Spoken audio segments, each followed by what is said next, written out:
para agradecer a Audiápolis por la invitación a esta segunda sesión donde vamos a hablar sobre las condiciones de trabajo, ¿no? Que tienen que ver mucho con las modalidades, algunas características propias del contrato de trabajo, como los derechos y obligaciones también que tienen los trabajadores y los empleadores. Voy a compartir en este momento la diapositiva que he preparado para el día de hoy.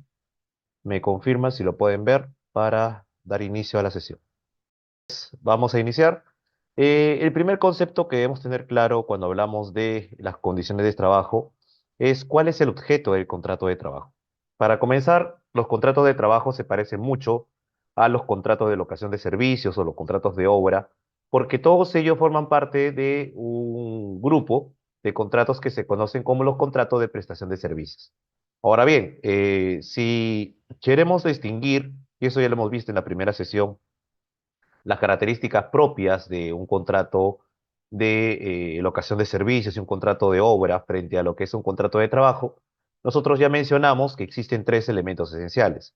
Tenemos por un lado la prestación personal de servicios, tenemos luego también como segundo elemento la remuneración y como tercer elemento la subordinación. Con relación a la subordinación hay que precisar que para muchos abogados este es el elemento trascendental, que es lo que marca justamente la diferencia entre los contratos de trabajo y los contratos de carácter civil. Ahora bien, ambos, tanto los contratos de locación como los contratos de obra y los contratos de trabajo, se encargan de regular actividades que implican prestación de servicio por parte de una persona natural o también una persona jurídica. En el caso específico del contrato de trabajo, la parte que se encarga de brindar el servicio, en este caso sería el contratista, es un trabajador, es decir, una persona natural, lo cual no sucede necesariamente en un contrato de locación de servicios, donde el contratista, entiéndase el locador, puede ser una persona natural o también puede ser una persona jurídica. Ahora bien, ¿cuál es la finalidad o objeto del contrato de trabajo? Es la conformación de una relación jurídica patrimonial. Esta relación jurídica patrimonial implica la participación de dos partes, el empleador entendiéndola como la parte contratante y el trabajador entendiéndola como la parte contratista. Estamos hablando aquí de una relación jurídica patrimonial porque ambas partes se van a beneficiar económicamente de la relación de trabajo. Por un lado, el trabajador se va a beneficiar porque va a recibir una remuneración como consecuencia de la prestación de servicios. Y el contratante, es decir, el empleador, también se va a beneficiar económicamente porque va a beneficiarse con la prestación de servicios realizada por el trabajador. Esta prestación de servicios va a ser valorada económicamente y en ese sentido el empleador se va a convertir en propietario de los bienes que va a producir el trabajador. Entonces, por eso hablamos de una relación jurídica patrimonial. Evidentemente, dentro de esta relación jurídica hay una serie de elementos que ya van más allá de lo patrimonial, es decir, son extrapatrimoniales, ¿no? Por ejemplo, la obligación del empleador de brindar una serie de protecciones al trabajador, entre las cuales se encuentran la de seguridad y salud en el trabajo. Angélica me comenta que no se está escuchando. ¿Me pueden confirmar si hay problemas con el audio para verificar? De repente hay inconvenientes. No, maestro, está todo bien. Ninguno. Ah, ya, perfecto. Ya, estaba preocupado porque pensé que de repente había un problema en cuanto al audio. Maestro, Bien, para retomar, bueno, habíamos mencionado que estamos hablando aquí de un vínculo patrimonial, también hay elementos extrapatrimoniales, y coloqué como ejemplo lo que tiene que ver con las obligaciones en materia de seguridad y salud en el trabajo. El empleador tiene la obligación de implementar lo que se conoce como un sistema de gestión de seguridad y salud en el trabajo, ¿no? Esta obligación que se presenta tanto en el sector público como en el sector privado implica que el empleador ponga a disposición de los trabajadores, en primer lugar, equipos de trabajo, ¿no? Equipos de protección, conocidos como los llamados EPPs, ¿no? Por otro lado, también tienen que llevarse a cabo capacitaciones obligatorias. De acuerdo con la ley de seguridad y salud en el trabajo, es obligatorio que los trabajadores reciban 4 capacitaciones al año como mínimo. Obviamente estamos hablando de capacitaciones vinculadas con la seguridad y salud en el trabajo.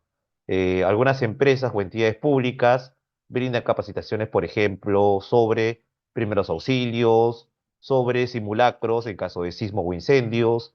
También en algunos casos he visto que las capacitaciones pueden versar sobre nutrición, entre otras. Entonces son una serie de temas que resultan necesarios para justamente evitar que los trabajadores sufran determinadas afectaciones vinculadas con la seguridad y salud en el trabajo.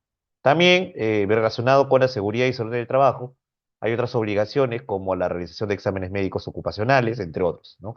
Entonces, como podemos observar, si bien el elemento principal que determina la celebración del contrato de trabajo es el interés por parte del trabajador de percibir una remuneración y por parte del empleador de beneficiarse al ser el propietario de los bienes producidos por el trabajador, esta relación jurídica patrimonial tiene aspectos que ambas partes no deben considerar y que son extrapatrimoniales. Ahora, a través del contrato, ya hemos hablado en la primera sesión que cuando hablamos de contrato no nos referimos necesariamente a un documento en soporte físico. El contrato es un acuerdo y este contrato puede plasmarse a través de una formalidad que puede ser formato por escrito, físico, virtual, ¿no? Entonces existe la posibilidad de que el contrato se adecue a esas formalidades. También es posible, por ejemplo, en el sector privado, en el caso de los contratos de duración indeterminada, estos contratos son verbales, no requieren tener una formalidad por escrito. Así que, en conclusión, este tipo de contratos, ¿no? A lo que hacemos referencia, lo que buscan es establecer una serie de condiciones que resultan necesarias para garantizar una adecuada prestación de servicios. Ahora, ¿cuál es la prestación que está a cargo del trabajador? Porque tanto el trabajador como el empleador se encuentran obligados a brindar ciertas prestaciones. En el caso del trabajador, lo que va a brindar como prestación es una obligación de hacer. Aquí podemos hablar de este concepto de la fuerza de trabajo. Cuando usted contrata a un trabajador, lo que busca es que el trabajador esté disponible. Es por eso que, y ese es un tema que a nivel laboral ha generado una serie de discusiones, se preguntan muchos, si, por ejemplo, yo contrato a un trabajador, pero por situaciones de servicio no le encargo ninguna actividad o tarea específica, ¿quiere decir que yo tengo la obligación de pagarle o no tengo que pagarle? Entonces, la idea es, por lo menos por regla, de que para que usted pague a un trabajador, el trabajador tiene que brindar un servicio específico, una actividad concreta. Pero la perspectiva que ha desarrollado la legislación laboral es que eso no es suficiente, porque pueden presentarse situaciones en las que el trabajador esté disponible para brindar servicios, pero la empresa, y eso aquí tiene que ver mucho el tema de que la empresa se hace responsable por los riesgos propios del negocio, pero la empresa no le encarga tareas al trabajador. Entonces, ante esas situaciones, la responsabilidad no es del trabajador, sino es del empleador. Y por esa misma razón, tiene la obligación de asumir el pago del tiempo en la que el trabajador está disponible para el empleador. Entonces, esa figura es muy importante porque muchas veces he escuchado por parte de las entidades públicas y también de las empresas que tienen trabajadores a quienes no les encargan tareas, pero esa responsabilidad no es del trabajador, son responsabilidades propias de las personas encargadas dentro de la empresa o las entidades públicas. Así que al final lo que determina el pago de las remuneraciones es que el trabajador brinde su fuerza de trabajo o exista la posibilidad de hacer uso de esta fuerza de trabajo del trabajador. Es por eso que aquí podemos hablar de una obligación de hacer. Ahora, en algunas circunstancias, también la prestación que brinde el trabajador está vinculada con obligaciones de dar. La obligación de dar nos referimos a dar bienes, ¿no? En este caso estamos hablando de obras. Por ejemplo, en un contrato para obra determinada, lo que se busca con el contrato es que el trabajador participa de una fase del desarrollo de una obra y entregue el producto. Algunas veces el trabajador está a cargo de la entrega del producto final, otra vez está a cargo de entregar una parte del producto, ¿no? Entonces, eso va a depender de las condiciones que se plasmen en el contrato. Entonces, los contratos de obra justamente plantean este hecho de que el trabajador, para que se considere cumplida la actividad, tiene que entregar la obra en sí, que va a ser de propiedad del empleador. Ahora, por parte del empleador, y aquí estamos hablando de la contraprestación, por eso mucho se habla de la remuneración como la contraprestación, ¿no? La obligación que tiene el empleador es una obligación de dar. ¿Qué es lo que va a dar el empleador? Los ingresos.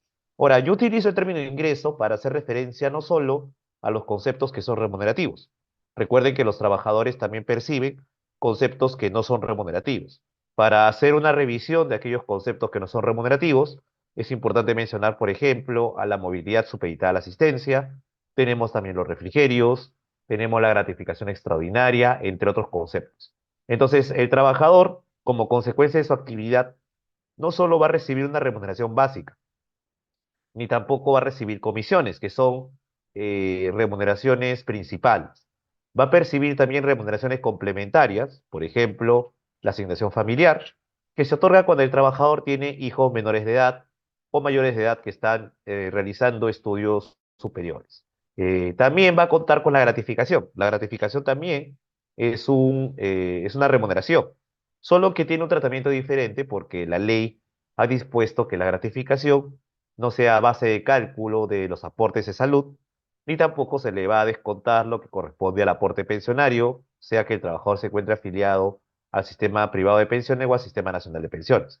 Pero eso sí, sí va a estar afecto al impuesto a renta y quinta. Entonces, esa es una característica muy particular de las gratificaciones, pero eso no deja de que se puedan ser calificadas como remuneraciones. Y bueno, de ahí viene todo el listado de conceptos no remunerativos que se pueden entregar a los trabajadores. Un concepto muy particular que se entrega al trabajador es la condición de trabajo.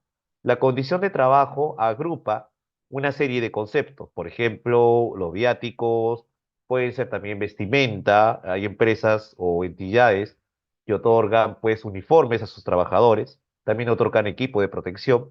Entonces, todos esos elementos que se otorgan al trabajador con la finalidad de que pueda brindar adecuadamente servicio, se denomina condición de trabajo.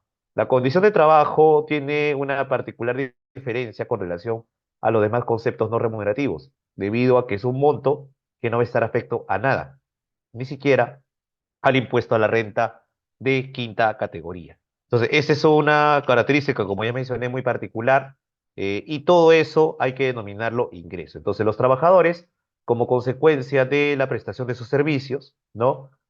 Van a percibir, pues, estos ingresos, ¿no? Que el empleador va a otorgar dependiendo de las características, de las responsabilidades o del tipo de contrato que tenga el trabajador. Bien, ahora vamos a revisar cuál es el contenido del contrato. Cuando hablamos del contenido del contrato, ojo, este es un estándar general que se puede aplicar tanto para el sector privado como para el sector público. Recuerde que en el sector público funciona en razón de lo que determina la ley de servicio civil. Hay una serie de modalidades. Una de ellas es, bueno, la que aplica el régimen CAS, ¿no? El régimen de la contratación administrativa de servicios. Tenemos también el régimen de la actividad privada, del decreto legislativo 728, que se aplica para algunas entidades privilegiadas. Las razones no sabemos. Y bueno, luego se aplica ya lo que viene a ser el régimen público, propiamente dicho. Está en implementación lo que viene a ser la ley de servicio civil.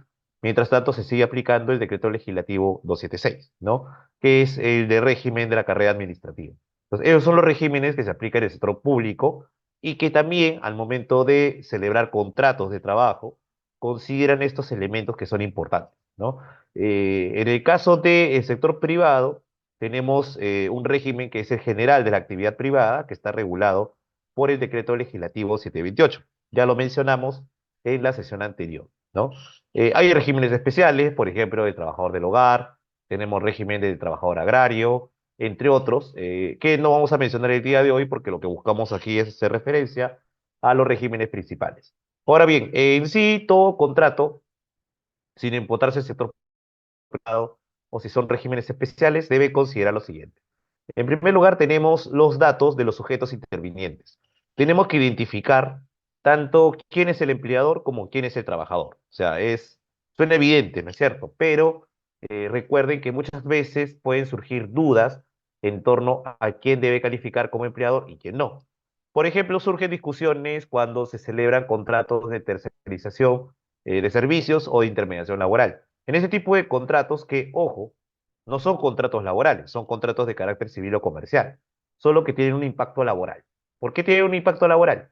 Porque, por ejemplo, en el caso del contrato de intermediación de servicios, la empresa lo que hace es destacar un grupo de trabajadores a la empresa usuaria que la contrata. Entonces, ahí el vínculo es entre empresa a empresa, por eso no estamos hablando ahí de un contrato de trabajo. Pero como hay una cantidad de trabajadores que van a ser destacados y se van a trasladar a la empresa usuaria, entonces surgen dudas si la empresa usuaria va a actuar o no como el empleador de esas personas, a pesar de que no hay un contrato de trabajo. Entonces, para efectos laborales, se considera que no hay vínculo laboral entre la empresa usuaria y los trabajadores destacados, aunque sí se presentan algunos elementos propios de una relación laboral. porque en algunos casos la empresa usuaria sí puede dictar órdenes a los trabajadores destacados. Esto no sucede, por ejemplo, en el caso de una tercerización de servicios. En la tercerización de servicios es posible que se desplacen, ya no hablamos de término de destaque, se habla de desplazamiento, se desplacen trabajadores para brindar un servicio. No obstante, esos trabajadores van a brindar un servicio de naturaleza integral, de forma autónoma, van a usar sus propios equipos, van a estar sujetos a la dirección exclusiva de su empleador, que es la empresa tercerizadora. Así que ahí la empresa que va a recibir el servicio, que se le llama empresa principal, no va a poder dictar órdenes ni establecer reglas a los trabajadores desplazados de la empresa tercerizadora. Es por eso que es importante tener claro quién va a asumir la figura de empleador. Ahora, hay otras figuras un poco más complejas que son, por ejemplo, los grupos de empresas. Hay grupos de empresas, ¿no? Es decir, varias razones sociales, donde muchas veces contratan a trabajadores para que brinden servicios para todas las empresas que forman parte del grupo. Ahora, para lo que viene a ser una fiscalización por parte de la SUNAFIL, si bien normalmente busca identificar cuál es el empleador, es decir, aquella empresa que tiene dentro de su planilla al trabajador, también la SUNAFIL es consciente que se pueden presentar estas figuras de grupo de empresas. Y en esos casos, si por ejemplo el trabajador quiere reclamar el reconocimiento de beneficios sociales, puede reclamar no solo a la empresa que lo coloque en su planilla, podría reclamar a todas las empresas del grupo, partiendo de un principio que se conoce como de solidaridad. Es por eso que cuando hay grupos de empresas, es conveniente mejor separar las empresas en función de determinadas áreas. Por ejemplo, empresas que se dedican a la parte administrativa, otra empresa que se dedica a la parte logística, otra que se dedica a la parte comercial, y de esa manera distinguir planillas, ¿no? Porque si se realiza de manera confusa, el trabajador, obviamente, ante esta confusión y ante el derecho de buscar que se le respeten sus derechos laborales, va a poder reclamar a todas las empresas del grupo, generando contingencias a todas, a pesar de que la responsabilidad no está dirigida a todas, sino solo a una de las empresas del grupo, ¿no? Entonces es un tema a considerar cuando estamos hablando de la identidad del empleador. Ahora, en el caso del trabajador, bueno, ahí no hay mucho que discutir.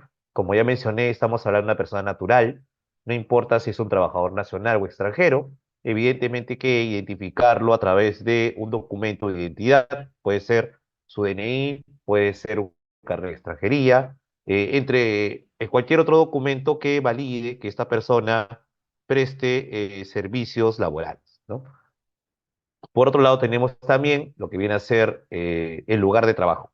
Con relación al lugar de trabajo, ya tenemos también una diapositiva para explicar en qué consiste. No obstante, este es uno de los elementos propios de un contrato de trabajo porque es importante definir dónde va a trabajar el trabajador, ¿no? Muchos trabajadores, en verdad, consideran que este es un elemento muy importante porque tomen en cuenta que los trabajadores buscan facilidad de traslado a las empresas o a las entidades públicas. Si bien es común de que haya trabajadores que vivan lejos y que a pesar de eso celebren contratos de trabajo porque, bueno, de repente les conviene, igual recuerden que normalmente los trabajadores sujetan o determinan su domicilio en función del lugar donde trabajan, ¿no? Entonces es por eso que es uno de los elementos más importantes al momento de fijar las condiciones del contrato de trabajo. Un segundo elemento que también es importante es el de tiempo de trabajo. Cuando hablamos de tiempo de trabajo nos referimos específicamente a la jornada de trabajo y al horario de trabajo. Hay una diferencia entre jornada y horario. Por ejemplo, cuando nosotros hablamos de jornada, nos referimos a la cantidad de horas que una persona tiene o para brindar su servicio, ¿no? Por ejemplo, si estamos hablando de una jornada diaria, normalmente estamos hablando de 8 horas, normalmente, y si hablamos de una jornada semanal, estamos hablando de 48 horas como máximo, de acuerdo con lo que establece nuestra Constitución. Ahora bien, eso no impide que el trabajador en determinadas circunstancias pueda laborar más allá de este tiempo fijado en el contrato, ¿ya? Eso es lo que se conoce como horas extras. Nosotros sabemos que en el sector público no se pagan pues las horas extras porque ya forma parte de las reglas propias que establece cada entidad. Sin embargo, si las compensas, si es que se prestan ese tipo de servicios, la compensación que se realiza no es en función de un pago adicional, sino en función de dar un tiempo de descanso similar. En el sector público sí es común utilizar más bien el pago a través de sobretasas. Si bien la prestación fuera del horario de trabajo es una prestación excepcional y voluntaria, muchas empresas en nuestro país prácticamente la han convertido como algo regular, lo cual no es correcto. Ahora bien, mencionaba que hay una diferencia entre jornada de trabajo y horario de trabajo.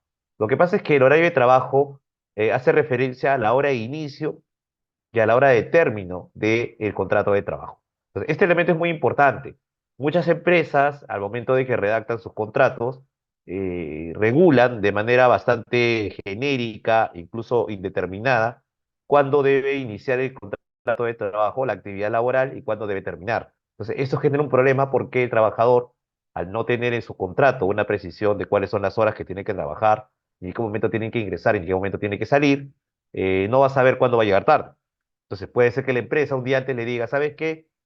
El día de mañana tenemos requerimientos especiales y tiene que llegar a las 6 de la mañana, pero el trabajador no estaba avisado. Además, le informaron luego de que haya terminado su jornada laboral. Entonces, ante ese, el trabajador puede llegar tarde y obviamente la empresa lo que va a buscar es aplicarle descuentos por tardanza. Entonces, ustedes me preguntarán, pero ¿por qué razón la empresa a última hora le informa al trabajador? Evidentemente, ahí estamos hablando de un caso de arbitrariedad. Es por eso que la SUNAFIL es bastante estricta y exige que en todo contrato de trabajo tenga que contemplarse una jornada de trabajo y un horario de trabajo. Claro, hay circunstancias excepcionales en las que no corresponde aplicar un horario de trabajo que en un momento vamos a explicar, ¿no? Luego, cuando hablamos del modo de trabajo, nos referimos a aquellas características de la prestación de servicios. Hay prestaciones de servicios que son continuas, es decir, que no paran durante todo el año, y otras prestaciones de servicios que son discontinuas. Además de eso, también existen prestaciones en las que el trabajador se va a encontrar sujeto a una fiscalización inmediata, porque va a haber una vigilancia, un control directo de las actividades del trabajador.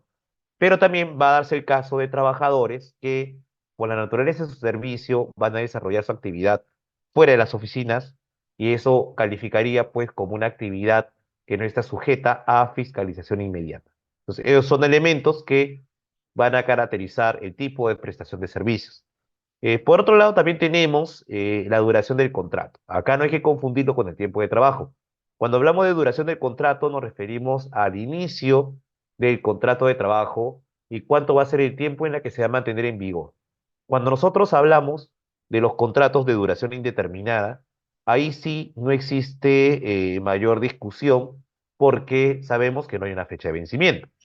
Esto no quiere decir que la persona se va a quedar eternamente, ¿no? En una entidad pública o en una empresa.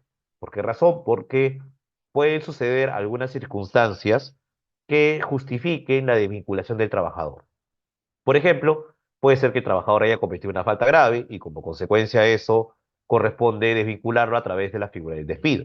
También puede ser que el trabajador decida renunciar.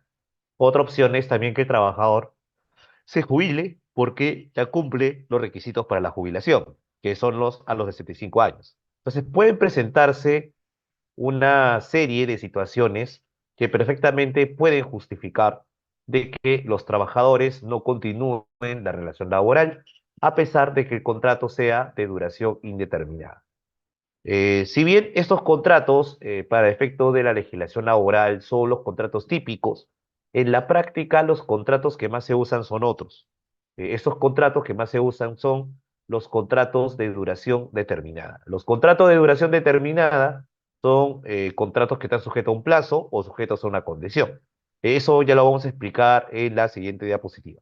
Y finalmente tenemos todo el cúmulo de derechos y obligaciones, tanto de lo que viene a ser el trabajador como del empleador, ¿no? Dentro de los derechos que tiene principalmente un trabajador, evidentemente hay que hablar pues del derecho a percibir una remuneración, pero no es el único. Hay una lista casi interminable de derechos que hay que considerar. Existen los derechos pues que son propios de la actividad laboral, así como los derechos que son llamados inespecíficos, que no están relacionados con el vínculo laboral, sino más bien con la condición de persona que tiene todo trabajador. Entonces, tenemos por eso los derechos específicos y los derechos inespecíficos que también debemos considerar por el lado laboral. En el caso del el empleador también cuenta con una serie de potestades. El empleador obviamente va a tener la posibilidad, y esto ya lo hemos mencionado en la sesión anterior, en primer lugar tiene el poder de dirección, es decir, al ser la persona que cuenta con los medios de producción, va a ser el que va a dirigir la actividad laboral y va a organizar los cargos dentro de la empresa, ¿no? En segundo lugar, tiene otro poder o facultad que se conoce como el poder reglamentario. A través del poder reglamentario, el empleador va a fijar sus propias políticas, va a elaborar reglamentos y lo va a aprobar y le va a tener que poner en conocimiento a los trabajadores para que ellos se rijan por las reglas que son o están plasmadas en este tipo de documentos. Y finalmente tenemos el poder sancionador, a través del cual el empleador puede, además de fiscalizar, puede sancionar a los trabajadores. Las sanciones son tres. Tenemos las amonestaciones, que pueden ser verbales o escritas, tenemos las suspensiones y finalmente tenemos el despido como medida más gravosa ante un caso, ¿no?, de falta que resulte grave, ¿no? Y que no tenga la posibilidad de mantener el vínculo laboral porque hay un quebrantamiento de la buena fe laboral. Entonces, esos son los aspectos que normalmente se consideran en un contrato de trabajo. Por si acaso, ¿no? No hemos considerado aquí un elemento que es muy importante, por ejemplo, para los contratos a plazo fijo, que es lo que se conoce como la causa del contrato. En los contratos a plazo fijo, esta cláusula se podría considerar que es la más importante, porque para que usted celebre un contrato a plazo fijo o sujeto a una condición, usted tiene que explicar al detalle por qué utiliza una determinada modalidad contractual. Los contratos sujetos a modalidad, de acuerdo con nuestra legislación, son 9. Tenemos el contrato de incremento de actividad, tenemos el contrato por necesidades de mercado, tenemos también contratos que son para obra de determinado servicio específico, entre otros, ¿no?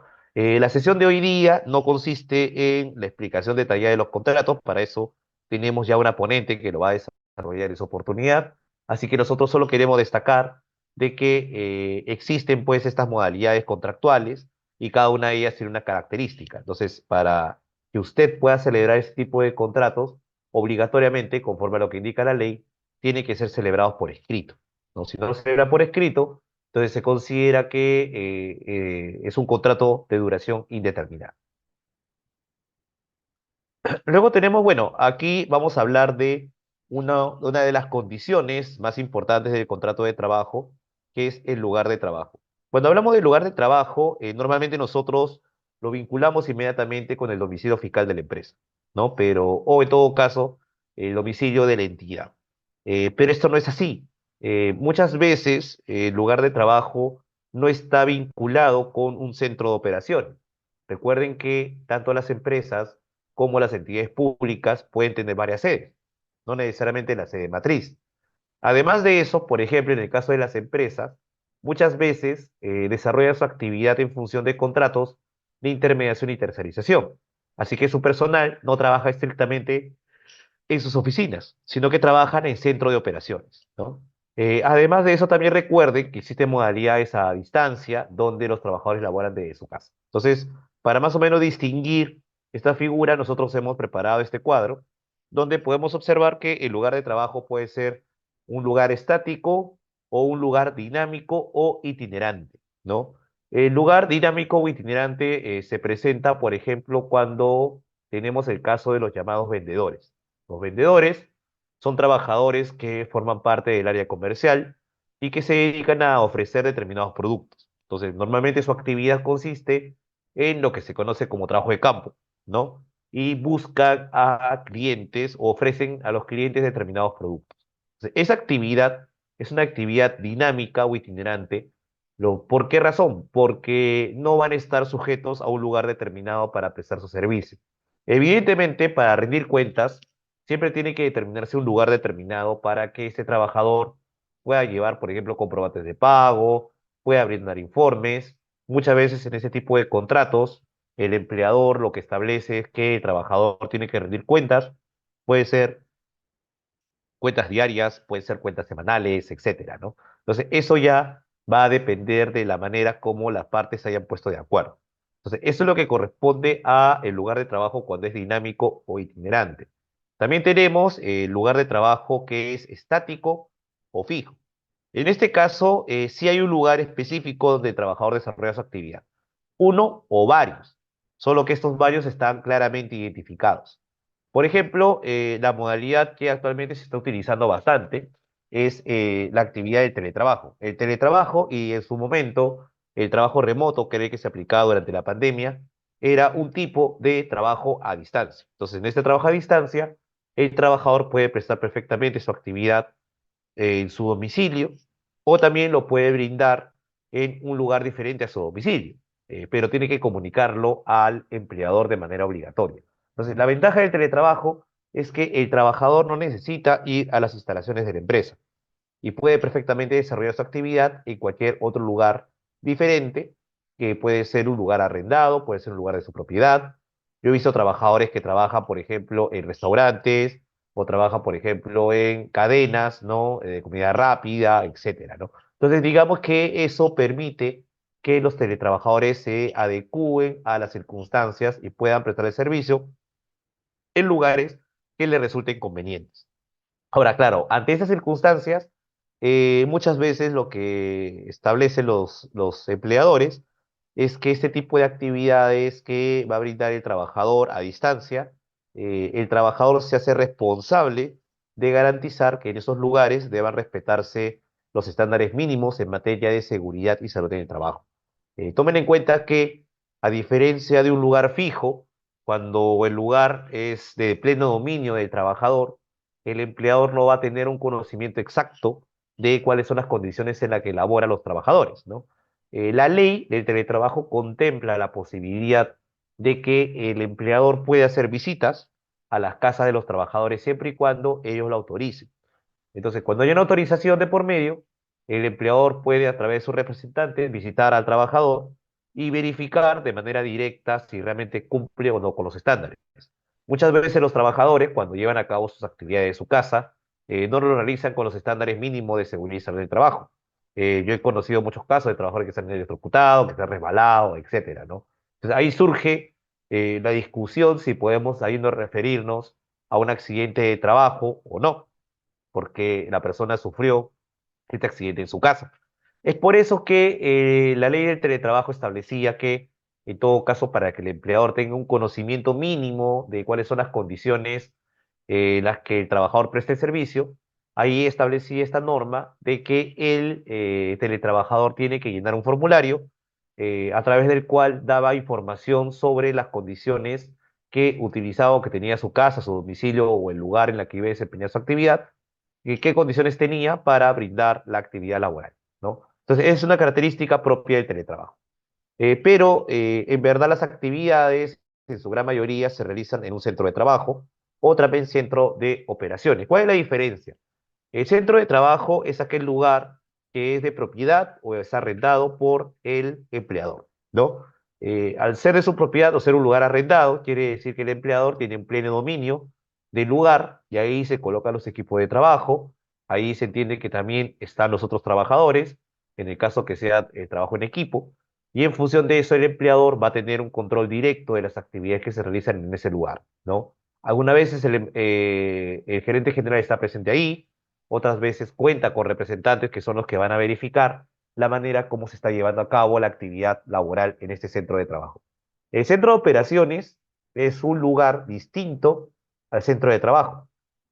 Este centro de operaciones puede ser un lugar, por ejemplo, que sea de propiedad de un cliente, por ejemplo, en los casos de los contratos que son de intermediación laboral, los trabajadores, por ejemplo, digamos que usted tiene una empresa de intermediación que se dedica a la actividad de limpieza. Entonces, usted va a destacar trabajadores para que brinden este servicio a empresas que van a llamarse como usuarias. Como usted brinda el servicio de limpieza, es un servicio que tiene que realizarse en un lugar específico. Entonces, los trabajadores van a desplazarse al centro de operaciones, es decir, al domicilio del cliente. Entonces, esa característica es propia, pues, de ese tipo de contratos de intermediación laboral. También lo podemos observar en el caso de los contratos de tercerización de servicios, donde ahí cuando existe desplazamiento, también los trabajadores de la empresa tercerizadora van a brindar sus servicios en un centro de operación. Entonces, como podemos ver aquí, no necesariamente el trabajador va a prestar el servicio en el lugar que es de propiedad de la empresa o en las instalaciones u oficinas del empleador, ¿no? Ahora, usted me preguntará, y en el caso que, por ejemplo, el trabajador quiera solicitar el pago de su liquidación de beneficios sociales o la entrega de boletas, ¿dónde lo va a reclamar? Entonces, para eso justamente ustedes lo que tienen que hacer es verificar el contrato, porque ahí se establece cuál es el domicilio principal del empleado. Entonces, es el lugar donde ustedes pueden enviar, por ejemplo, en el caso de una renuncia, pueden enviar una carta notarial de renuncia a ese domicilio y resulta válido, ¿no? O también pueden ahí presentar cualquier tipo de denuncia, queja, también se puede presentar la demanda laboral ahí en ese domicilio principal. Entonces, eso ya va a depender de lo que determine el trabajador, por ejemplo, en el caso de demandas laborales, que es una parte ya de carácter procesal. Entonces, esos son los lugares de trabajo que pueden plantearse en un contrato de trabajo. Muchos me preguntan, ¿y un trabajador puede ir a laborar en el extranjero? Sí, no hay ningún inconveniente de que un trabajador peruano preste su servicio del extranjero. Sigue siendo un contrato de trabajo, obviamente bajo los cánones señalados por la ley peruana. Ahora bien, el inconveniente que surge es que lamentablemente nuestra legislación no se ha adecuado todavía a este tipo de prestaciones, así que hay algunos temas que todavía están en el limbo. Por ejemplo, si el trabajador presta servicios en el extranjero, ¿de qué le serviría tener aquí un seguro de salud? No le serviría para nada porque no se va a atender acá, sino se van a atender en el extranjero. No obstante, a pesar de eso, la ley laboral no estableció excepciones, así que de manera obligatoria el empleador va a tener que seguir aportando de salud el 9%, a pesar de que el trabajador no se encuentre trabajando en el Perú, sino trabajando en el extranjero, como puede pasar, por ejemplo, cuando se aplica la figura de teletrabajo. Adicionalmente a eso, también surge la obligación de realizar aportes al sistema de pensiones, sea el sistema privado de pensiones o el sistema nacional de pensiones. Entonces, sucede lo mismo. Lamentablemente, el empleador va a tener, bueno, en este caso le va a descontar al trabajador, así que se va a ver afectado ahí es más el trabajador, le va a descontar, en el caso que esté en el Sistema Nacional de Pensiones, le va a descontar un 13% de sus remuneraciones, y en el caso que esté en el sistema privado, va a depender del tipo de FP, que es aproximadamente un 12% o un poco menos, dependiendo, ¿no? Entonces, como pueden ver, este tipo de descuentos tampoco le va a beneficiar mucho al trabajador, salvo que decida regresar al Perú. Pero si no regresa al Perú, no va a poder pues gozar de estas pensiones porque está laborando desde el extranjero. Entonces son elementos que, como les digo, lamentablemente nuestra legislación laboral todavía no se ha adaptado a esas circunstancias, pero me imagino que poco a poco van a corregirse estos vacíos que evidentemente son incompatibles con actividades en las que el trabajador va a realizar su actividad desde el extranjero. Estimado Reader, me parece que hay una persona que ha levantado la mano. Quería confirmar si tiene prendido su cámara para que pueda intervenir. Así. Sí, maestro. Estimado Víctor, o si no, maestro, al finalizar la sesión para que nos Ya, dé la ronda de preguntas. ¿Listo? perfecto. Sí, Ya, entonces, por si acaso, a las personas que quieren formular preguntas, para no desordenarlos, como dice bien Reader, voy a yo acabar la sesión media hora antes para que puedan plantear sus preguntas mejor. Así que no se preocupen, sí va a haber una oportunidad para poder atenderlos, ¿no? Bien, para continuar entonces, vamos a pasar ahora al tiempo de trabajo. El tiempo de trabajo implica, como ya mencioné en la anterior diapositiva, diferenciar entre lo que es la jornada de trabajo y el horario de trabajo. Acá tenemos una definición más exacta, ¿no? Por ejemplo, la jornada de trabajo es la duración de la puesta a disposición de la actividad del trabajador a favor del empresario. Bueno, en el caso que sea una empresa. Si no es una empresa, si no es una entidad pública, ahí estamos hablando pues de un empleador, ¿no? Y cuyo cómputo ha de realizarse de forma diaria o semanal. En resumen, ¿qué está diciendo aquí esta definición? Que la jornada de trabajo consiste en el tiempo en el que el trabajador va a brindar el servicio opone su fuerza de trabajo, ¿no? Recuerden que ya mencionamos cuando hablábamos de la característica de la prestación de servicio, que no necesariamente el trabajador tiene que realizar una actividad concreta. Basta que ponga a disposición del empleador su fuerza de trabajo para que ya el empleador decida si le va a encargar alguna actividad o no. Igual, eso califica como jornada de trabajo. Ahora, sobre la jornada de trabajo, recuerden que hay dos jornadas semanales que son las más conocidas. Tenemos la jornada semanal que es de 5 por 2, es decir, cuando la actividad se realiza de lunes a viernes, y luego tienen libre el sábado y domingo, ¿no? Ojo, esta jornada de 5 por 2 no es que necesariamente tiene que ser los días de descanso los sábados y domingos. Hay actividades donde estos días pueden ser diferentes. Por ejemplo, en los restaurantes pueden establecer otro día distinto, que podría ser un lunes y un martes. No hay ningún problema, ¿no? Porque la norma laboral lo permite. Ahora, si bien esta es la jornada, digamos, más conocida, existen otro tipo de jornadas, por ejemplo, la jornada que es de 6 por 1. La jornada de 6 por 1 es aquella en la que el trabajador labora, por ejemplo, de lunes a sábado y descansa un día domingo. Ya mencioné que no necesariamente tiene que ser el domingo, puede ser otro día. Entonces, esas son las jornadas que se conocen como jornadas típicas, pero también pueden presentarse jornadas atípicas, ¿no? Por ejemplo, hay trabajadores que elaboran no en una jornada de 5 por 2, sino en una jornada menor incluso. Pueden trabajar 3 días y 4 de esos días no tienen trabajo. O también puede suceder lo que se conoce como la jornada típica del sector minero, ¿no?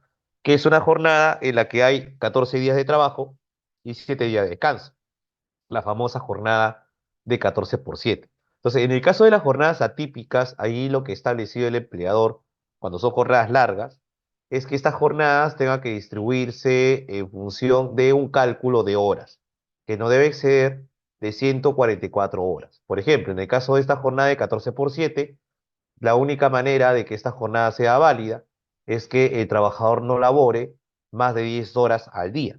Entonces, por ejemplo, si nosotros hacemos el cálculo, estamos hablando de 14 días por 10 horas, estamos hablando de 140 horas. Entonces, no estamos superando el límite de 144 horas, que es el límite que se aplica para estas jornadas atípicas.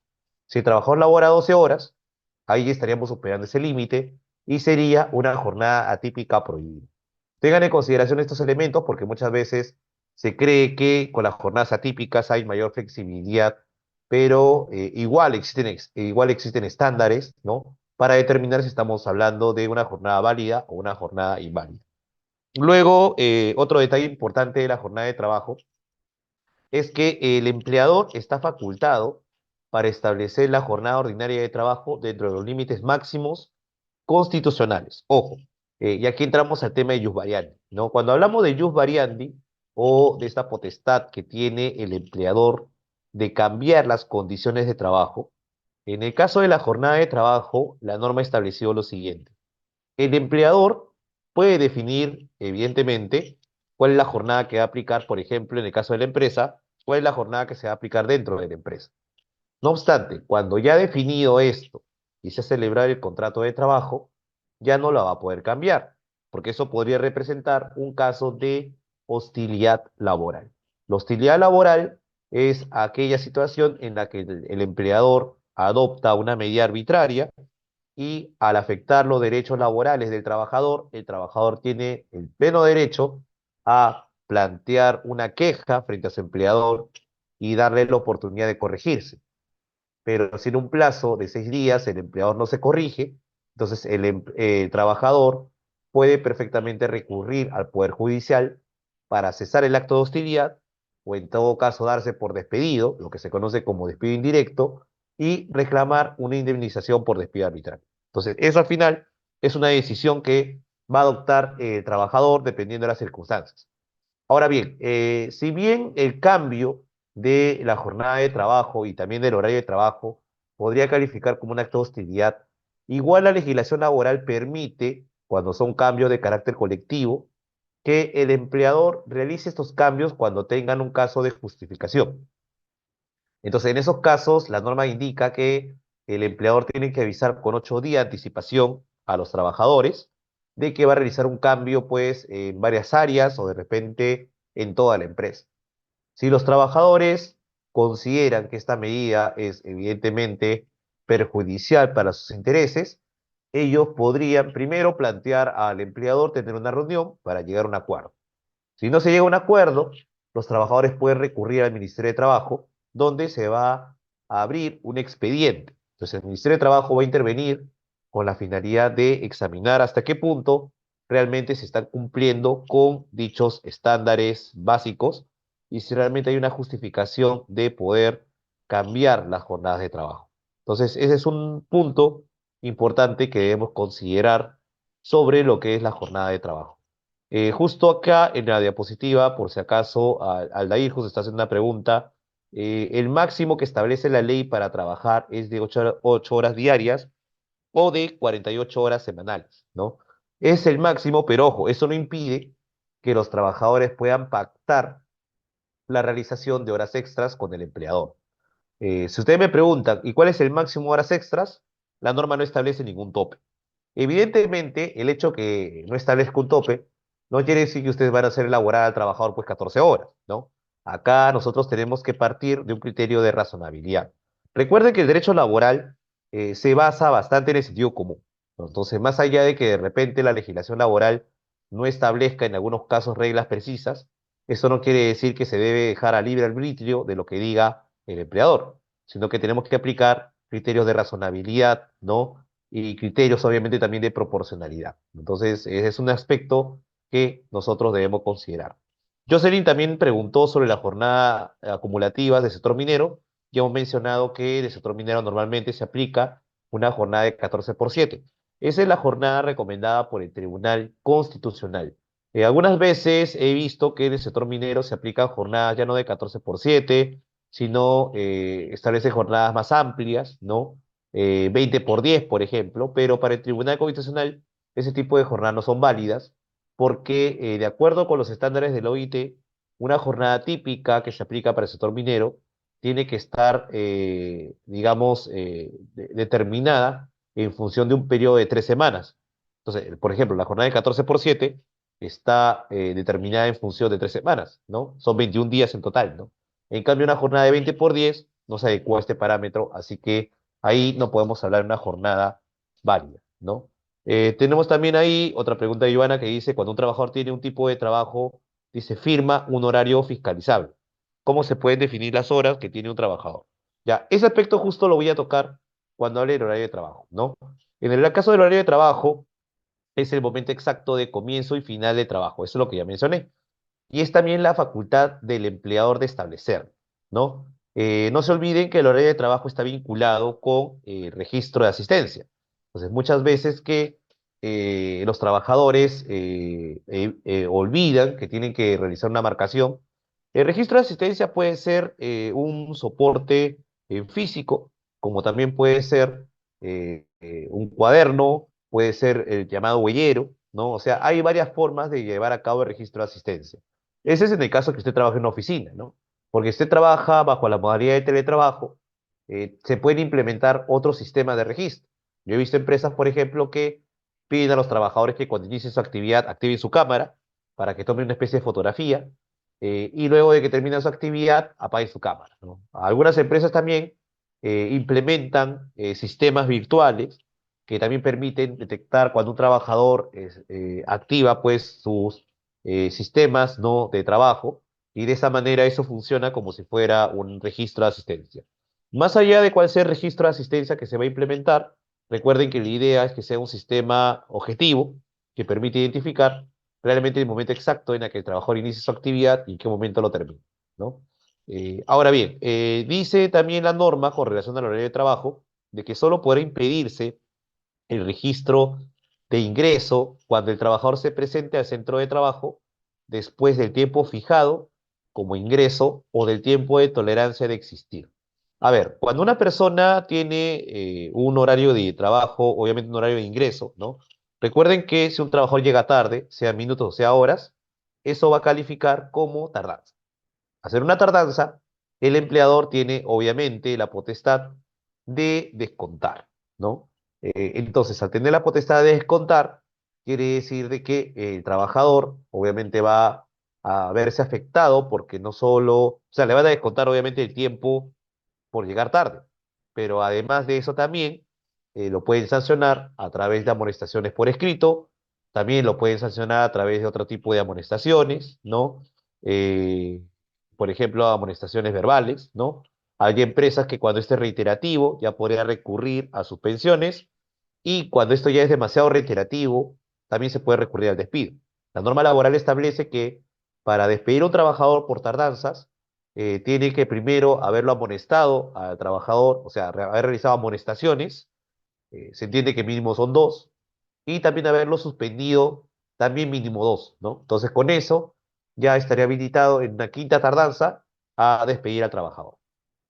Por otro lado, aquí también se hace referencia al tiempo de tolerancia. El tiempo de tolerancia, en verdad, es una potestad del empleador, muchas veces lo incluyen eso en el reglamento interno de trabajo, y a través del tiempo de tolerancia lo que se busca es señalar de que si el trabajador llega después del tiempo de tolerancia, el trabajador ya no va a poder ingresar al centro de trabajo. Hay empresas, por ejemplo, que establecen tiempo de tolerancia de 10 minutos, de 15 minutos, en verdad, más allá de cuál sea el tiempo, recuerden que si ustedes llegan después de ese tiempo de tolerancia, el empleador perfectamente le puede decir, ¿sabes qué? Al haber llegado fuera de ese tiempo establecido, ya no te voy a dejar entrar. Consecuencia directa, el trabajador va a perder todo el día porque no se le va a pagar pues una remuneración diaria como consecuencia de que no va a ingresar. Por otro lado, la norma laboral establece que además de descontarle lo del día, le van a descontar, si es que su remuneración es mensual, un treintavo del dominical. Entonces le van a descontar dos montos, ¿no? Uno por el día completo y un treintavo por una parte del dominical, solo por llegar tarde luego del tiempo de tolerancia. Además de eso, también te pueden sancionar a través de amonestaciones, suspensiones, etcétera. Entonces, como verán, los tiempos de tolerancia se aplican de esa manera. Ahora, esto no significa, porque muchos creen incorrectamente que tiempo de tolerancia solo es un tiempo en el que me van a descontar por llegar tarde. No, es un tiempo en el cual el empleador puede decirte, ¿sabes qué? Si llega después de tiempo de tolerancia, ya no te dejo pasar. Muy pocos empleadores aplican de manera tan rígida esta idea de tiempo de tolerancia, pero la ley los habilita a hacer. Entonces, eso va a depender de lo que prevea el empleador, ¿no? Alguna persona me está haciendo algunas preguntas sobre la jornada y horario de trabajo. A ver, quiero revisar cuál ya hemos contestado. Ya hemos contestado a Jocelyn, a Aldair, a Joana, a Carlos, que dice, escuché algo de 46 horas semanales, no es correcto, son 48 horas máximo. Kenny pregunta, en el caso de que el empleador no comunique con 8 días de anticipación a su trabajador sobre el cambio de área o reubicación del puesto. Ojo, yo estoy hablando aquí de cambio de jornada de trabajo. No he hablado todavía de cambio de área o reubicación del puesto. Así que lo que te puedo responder, vinculado con la jornada de trabajo, es que si no se hace esta comunicación con anticipación, eso califica como un acto de hostilidad, por si acaso, ¿no? Luego me preguntan si está permitido que el trabajador contratado de apoyo le pongan un check a la entrada y a la salida. Ah, buena pregunta. Ojo, el registro de asistencia es un registro que requiere la firma del trabajador, o en todo caso su huella digital. Si el trabajador no firma o no existe una forma de demostrar que el trabajador está marcando esta asistencia, entonces ese registro es inválido. He visto empresas que por error consideran que debe marcar esa información en la secretaria, el personal administrativo o de repente el vigilante. Entonces, eso sí, definitivamente, eso no es válido. Así que ahí pueden existir observaciones por parte de la SUNAFIP, ¿no? Bueno, ahora sí, vamos a ver el modo de trabajo. Cuando hablamos del modo de trabajo nos referimos a aquellas circunstancias que van a determinar cómo se va a brindar la actividad laboral. Por ejemplo, hemos hablado nosotros de que los trabajadores van a cumplir, dependiendo del cargo que tengan, funciones. Las funciones pueden ser ordinarias, como también pueden ser funciones especiales. Por ejemplo, las personas que llevan a cabo funciones especiales son dos tipos. Los trabajadores que califican como personal de dirección, como también los trabajadores de confianza. El personal de dirección es aquel que tiene plena potestad para dirigir la empresa, normalmente son representantes del empleador, por ejemplo, estamos hablando ahí del gerente general, los gerentes de cada una de las áreas, algunas veces también lo llaman directores, jefes, etcétera. Entonces, este grupo de personas son los que dirigen la empresa, sus decisiones van a marcar la pauta en torno a la manera como se organiza la entidad, ¿no? Y obviamente, al ser representantes del empleador, pueden también aplicar medidas de fiscalización y en algunos casos también sancionadoras, ¿no? Esas son las características del personal de dirección. También tenemos al personal de confianza. El personal de confianza se caracteriza porque es un personal que va a tener acceso a información privilegiada, además va a trabajar de manera directa con el personal de dirección y por esa razón no va a influenciar de cierta manera en la conducción de la empresa. No determina porque no toma decisiones, pero sí influencia. Entonces, como pueden observar, tanto el trabajador de dirección como el trabajador de confianza es un grupo, ¿no?, de trabajadores que van a tener un tratamiento especial. Es por eso que hay sentencias y hay plenos jurisdiccionales laborales que han indicado que esos trabajadores no tienen estabilidad laboral, porque basta que se pierda la confianza para que se determine el cese de esos trabajadores sin que se les pague indemnización, ni tampoco tengan derecho a que se los reponga. Entonces, como pueden observar, son situaciones pues en las que definitivamente pues estos trabajadores prácticamente no van a tener pues ningún tipo de estabilidad, ¿no? Ahora, esos son los trabajadores que se caracterizan por tener estos puestos o cargos especiales dentro de la empresa, ¿no? En las entidades públicas, recuerden que también existen una serie de funcionarios que por su naturaleza están vinculados con la confianza. Existe, pues, en el sector público un término que se utiliza, obviamente, de manera bastante corriente, que, por ejemplo, en el caso de los ministros, ¿no? Cuando estamos hablando de esos cargos públicos importantes, ¿no? Donde dice que lo van a renunciar. Cuando están diciendo que lo van a renunciar, quiere decir que lo van a despedir, ¿no? Porque, en efecto, lo pueden despedir. Solo que en el sector público es raro utilizar para este tipo de cargos el término despido, ¿no? Pero viene a ser lo mismo, ¿no? O sea, lo están despidiendo quiere decir que hay una pérdida de confianza, ¿no? Eso en el caso de los trabajos o funciones que son de carácter especial. Ahora, también tenemos, en cuanto al modo de trabajo, aquellos trabajos que están sujetos a fiscalización inmediata y aquellos trabajos que no están sujetos a fiscalización inmediata. Para aclarar, normalmente cuando usted brinda sus servicios, usted tiene que realizar su actividad sujeto a determinado control de parte del empleador. El empleador puede llevar a cabo este control a través de muchas tecnologías, ¿no? Puede utilizar cámaras, puede contratar un supervisor para que vigile lo que está realizando, que es el método más básico. Puede pedirle que usted rinde cuentas, es decir, brinde informes de manera diaria, semanal, cada determinado tiempo, ¿no? En resumen, hay una serie de formas de poder controlar la actividad del trabajador. Muchas veces, y esto sucede mucho en el Perú, el empleador peruano le gusta ver que el trabajador esté presente en la oficina. Es una característica del empleador peruano, ¿no?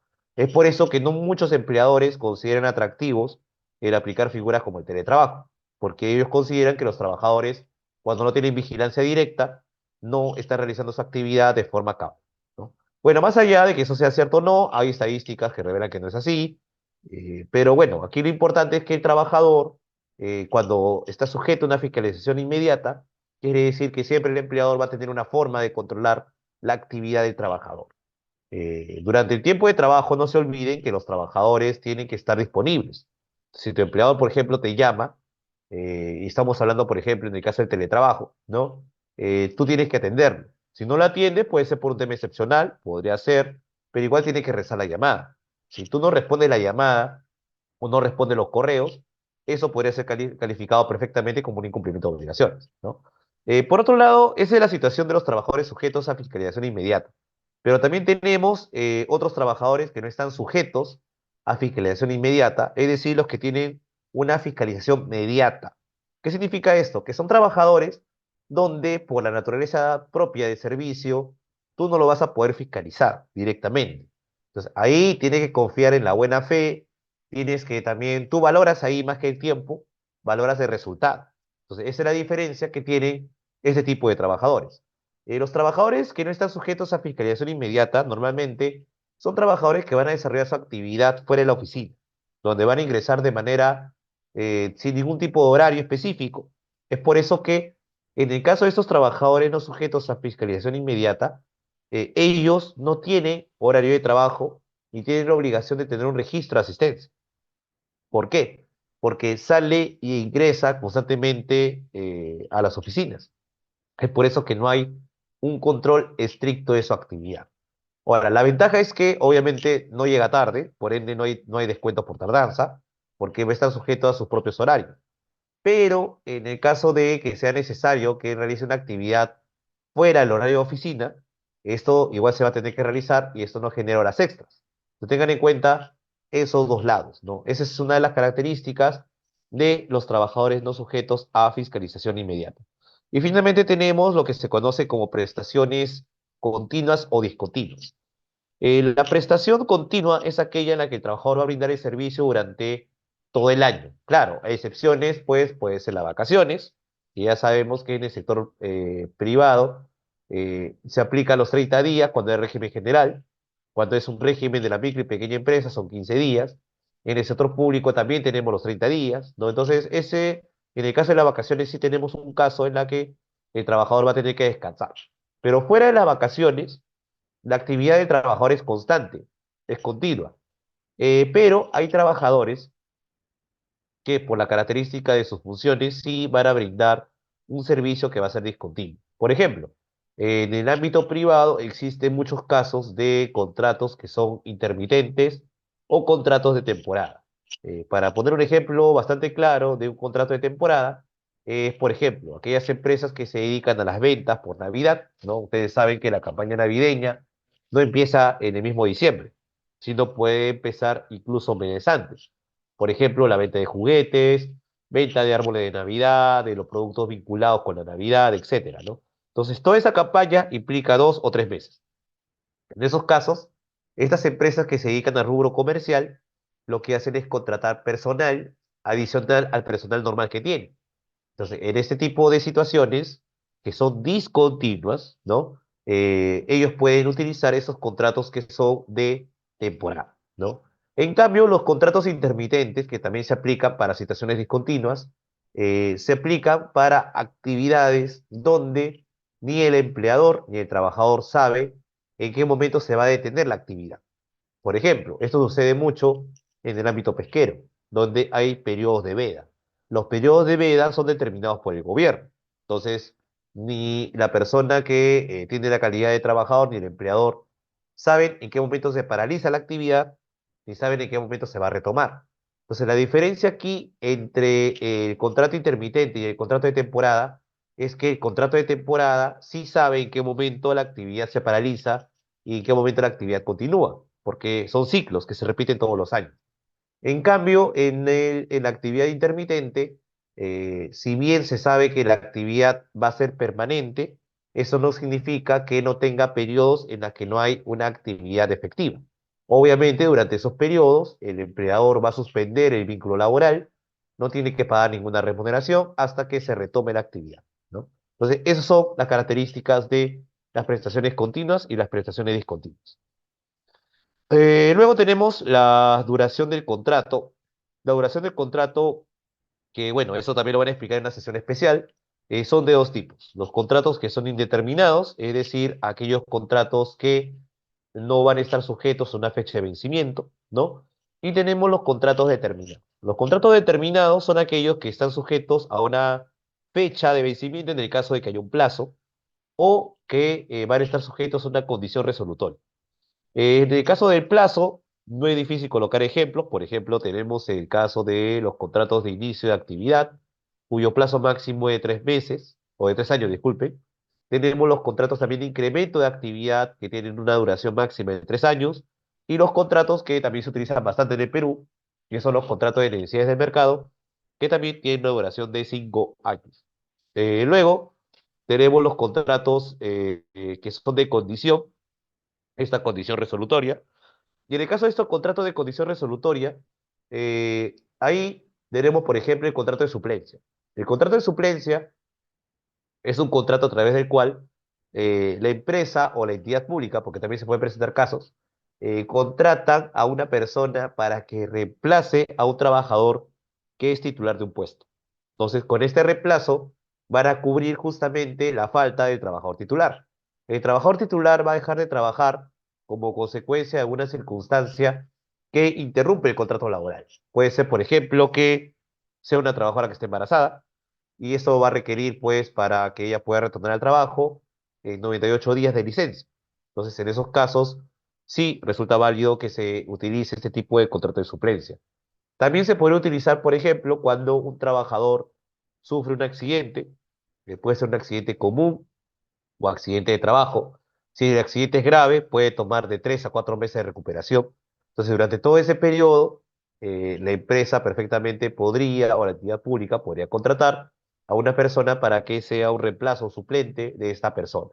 Entonces, esos casos, como pueden observar, para que termine el contrato, no necesariamente está sujeto a un plazo, sino que está sujeto a una condición que va a resolver o va a dar por terminado el contrato. ¿Cuál sería? El retorno de la persona que es titular del puesto. Por ejemplo, en el caso de los contratos que se hayan visto interrumpidos como consecuencia de un accidente, si bien los médicos tienen una idea aproximada de cuánto va a tomar la recuperación, puede ser que el trabajador se recupere no en 4 meses, sino se recupere en 3. Entonces, en esos casos, el contrato de suplencia terminaría cuando el trabajador retorne a su puesto. Entonces, esas son situaciones en las que, como pueden observar, no se debe estar sujeto a un plazo, sino a una condición. Lo mismo pasa para el caso de los contratos que son para obra determinada. En ese tipo de contratos hay una obra que se está desarrollando dentro de un plazo determinado y obviamente que la obra va a tener un periodo en el que va a culminar. Puede suceder que usted, por ejemplo, celebre un contrato con los trabajadores asumiendo que la obra va a terminar, por ejemplo, en diciembre, pero la obra termina en octubre, porque de repente se ha realizado la actividad de manera adecuada y ha terminado rápido. Entonces, en esos casos, usted no es que tenga que mantener al trabajador hasta diciembre y pagarle las remuneraciones hasta esa fecha. ¿Por qué? Porque ya se presentó la condición que resolvería el contrato, que sería ¿cuál? El término de la obra. O sea, al terminar la obra, automáticamente este contrato ya culminaría. Entonces, esa es la característica de esos contratos de duración determinada sujetos a una condición resolutoria, ¿no? Esos son los tipos de contrato. Ya, insisto nuevamente, en una próxima sesión, ya va a haber una persona encargada que le va a explicar cuáles son los tipos de contrato de manera más específica. Así que esta sesión no vamos a desarrollar uno por uno los contratos sujetos a modalidad. Luego tenemos un listado de derechos. Recuerden que los derechos, en el caso de los trabajadores, se convierten en obligaciones por parte del empleador. Entonces, vamos a analizar cuáles son los principales derechos que tienen los trabajadores y también las obligaciones que tienen los empleadores, ¿no? Hemos colocado por un tema didáctico cuál es la obligación que tiene el empleador, que a la vez se convierte en un derecho del trabajador, y la base legal correspondiente. Esto lo vamos a revisar de manera rápida porque quiero atender mejor las preguntas que van a formular. Así que vamos a hacer una revisión bastante, digamos, genérica, ¿no? Por ejemplo, una obligación que debe tener, en el caso de las empresas, ¿no? Cuando tiene más de 100 trabajadores, es contar con una dependencia, bueno, así dice la norma, de relaciones industriales. Actualmente esto debe ser interpretado como un área de recursos humanos, por si acaso, ¿no? También, cuando tenga más de 100 trabajadores, la empresa debe contar con un asistente social, debe contar con un reglamento interno de trabajo, y entregarlo a los trabajadores. Sobre el reglamento interno de trabajo, por si acaso, no es obligatorio que aquellas empresas que tengan menos de 100 trabajadores lo tengan. No obstante, es recomendable que lo tengan. ¿Por qué? Porque este documento le sirve a la empresa para determinar sanciones, para establecer reglas para el ingreso del trabajador, entre otros temas que son muy importantes para la empresa, ¿no? En el caso del sector público, también cuenta con una serie de documentos, tiene el MOF, el ROF, ¿no? Entre otros, ¿no? Que también le sirve como marco necesario para poder regular las actividades de los trabajadores del sector público. Luego también hay una exigencia, ojo, estas normas iniciales, como pueden ver, son normas antiguas, ¿no? Son del año, por ejemplo, 65, 91. También hay normas del 2000, ¿no? Por ejemplo, esta que habla sobre la síntesis de legislación laboral.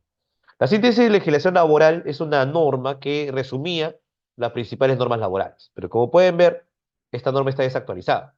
Es decir, de las del año 2009 no ha habido una actualización, así que prácticamente esta norma ya ha entrado en desuso, ¿no? Luego tenemos los contratos de trabajo, o sea, celebrar, es una obligación del empleador y un derecho de los trabajadores celebrar los contratos de trabajo de acuerdo con la formalidad y plazos señalados por ley. Recuerden que cada tipo de contrato tiene un plazo determinado para poder ser celebrado y también tiene una duración máxima. Si el empleador no respeta eso, ese contrato va a resultar inválido. Luego también tenemos la obligación de registrar a los trabajadores y demás personal en la planilla. No se olviden que la planilla electrónica tiene dos componentes. Tenemos por un lado el registro y por otro lado tenemos la plana, ¿no? Entonces son componentes obligatorios que todo empleador debe tener, ¿no? Esto incluye, por si acaso, la obligación de entregar en constancias. Eso lo hemos visto en la edición pasada. Cuando un trabajador ingresa, le corresponde recibir una constancia de alta. Cuando se modifican los datos del trabajador en este registro, hay que entregar al trabajador una constancia de modificación de datos. Y finalmente, cuando el trabajador termina su vínculo laboral, si él lo solicita, hay que entregarle la constancia de baja, ¿no? Luego también, otra obligación es exponer en lugar visible el horario de trabajo. además de contar con un registro de asistencia. Lo que hemos mencionado hace un momento, este tema del lugar visible, por si acaso, es también un tema fiscalizado por la SUNAFIL. Si el inspector muchas veces que va a verificar algunos temas laborales, cuando hace una visita a la empresa, va a verificar, lo primero que va a verificar es si tiene horario de trabajo. En las entidades públicas también es obligatorio colocar en un lugar que sea visible el horario de trabajo, lo cual es fiscalizado por la autoridad de servicio, ¿no? Entonces, en ambos casos es necesario que el horario de trabajo se encuentre plasmado en un lugar visible, además de contar con un registro de asistencia. Luego tenemos otros derechos de carácter individual, como por ejemplo el trabajador va a tener derecho a que le paguen de manera íntegra y oportuna sus remuneraciones y otros beneficios sociales, ¿no? También hay que entregarle las boletas y hoja de liquidación. Cuando hablo de hoja de liquidación, no me estoy refiriendo exclusivamente a la liquidación de beneficios sociales.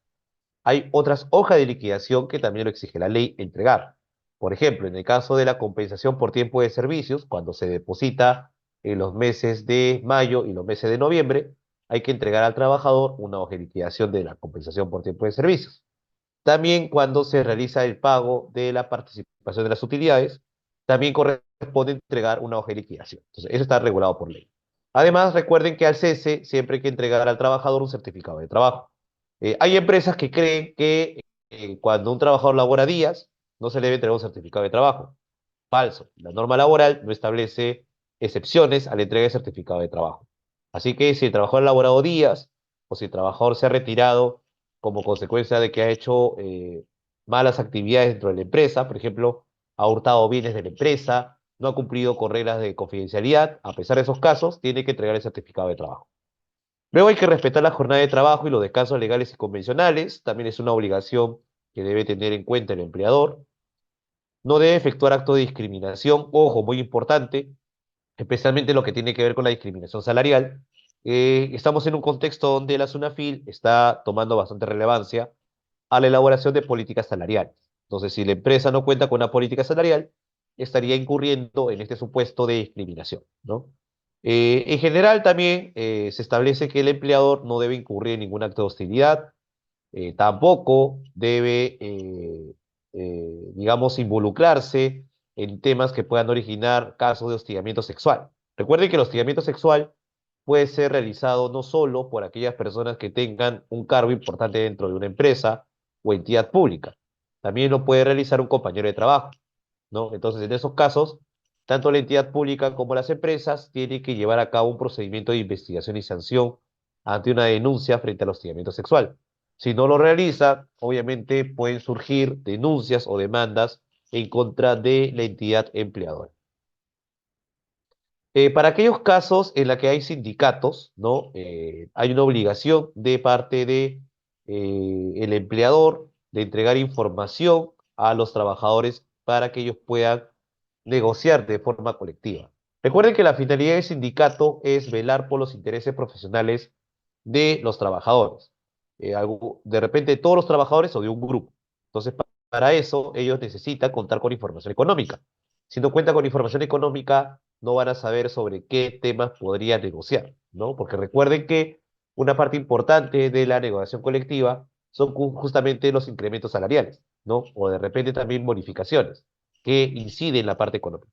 Entonces, si tú no permites a los trabajadores conocer cuál es la situación de la empresa, no van a saber sobre qué negociar. Luego, todos los trabajadores tienen que pagar una cuota sindical a los sindicatos como consecuencia de las actividades de representación. Así que ese tipo de cuotas van a ser descontadas por el empleador.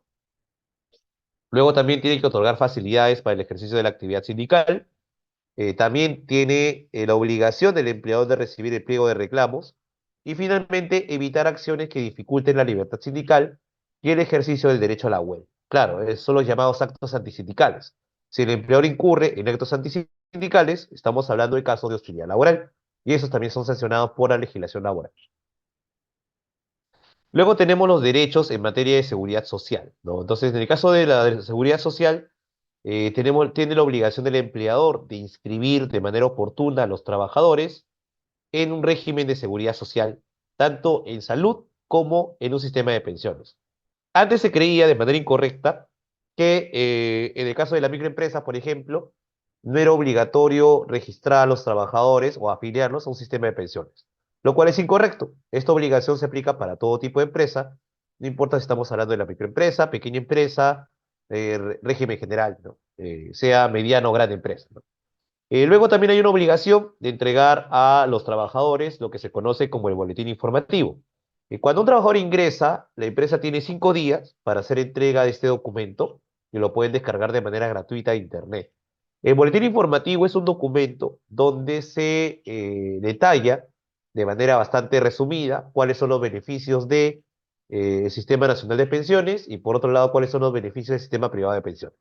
Entonces, este boletín es obviamente informativo, como dice su nombre, y tiene como finalidad que los trabajadores tomen una decisión sobre qué sistema de pensiones resulta más conveniente. Este boletín solo hay que entregarlo a los trabajadores por si acaso que van a tener su primera experiencia laboral, porque aquellos trabajadores que ya tienen varios años trabajando, ellos ya se encuentran en un sistema de pensiones específico. Luego, no se olviden que hay que respetar los plazos para afiliar a los trabajadores a un sistema de pensiones.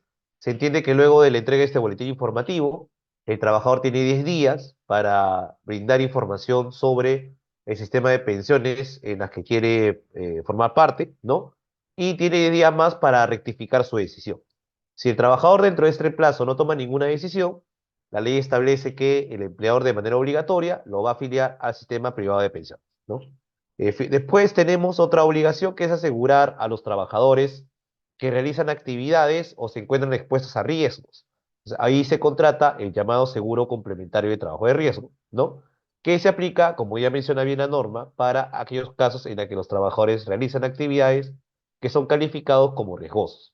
Las actividades riesgosas, ojo, no son a criterio de la empresa, sino que hay un documento que se conoce como el anexo 5 de reglamento de la Ley de Seguridad Social, que es la Ley 26790. Ustedes lo pueden buscar por internet, este famoso anexo 5, donde establece un listado de actividades que califican como riesgosas. Otra obligación es el de contratar el seguro de vida de ley, ¿no? Que es un seguro que se contrata desde el primer día de actividad laboral. Luego también tenemos una serie de obligaciones en materia de SST, por si acaso significa seguridad y salud en el trabajo. En este caso, la principal obligación, bueno, la más básica, ¿no? Es garantizar el orden y la limpieza en el centro de trabajo. Pues es una obligación que tiene el empleador. Pero también lo tiene el trabajador, porque si el trabajador no cumple con esa exigencia, el empleador puede sancionar. Luego, una obligación que sí tienen los empleadores es de informar sobre los accidentes de trabajo e incidentes peligrosos. ¿A quién informan? Al Ministerio de Trabajo, ¿no? Luego tienen que realizar los reconocimientos médicos y prueba de vigilancia periódica de salud. Estamos hablando de los exámenes médicos ocupacionales. Tienen que informar y capacitar a los trabajadores. Ya hice mención a esta obligación de brindar capacitaciones como mínimo 4 veces al año. Tienen que planificar las acciones preventivas y la elaboración de un programa de seguridad y salud en el trabajo. Y además también existe la obligación de conformar un comité o elegir un supervisor.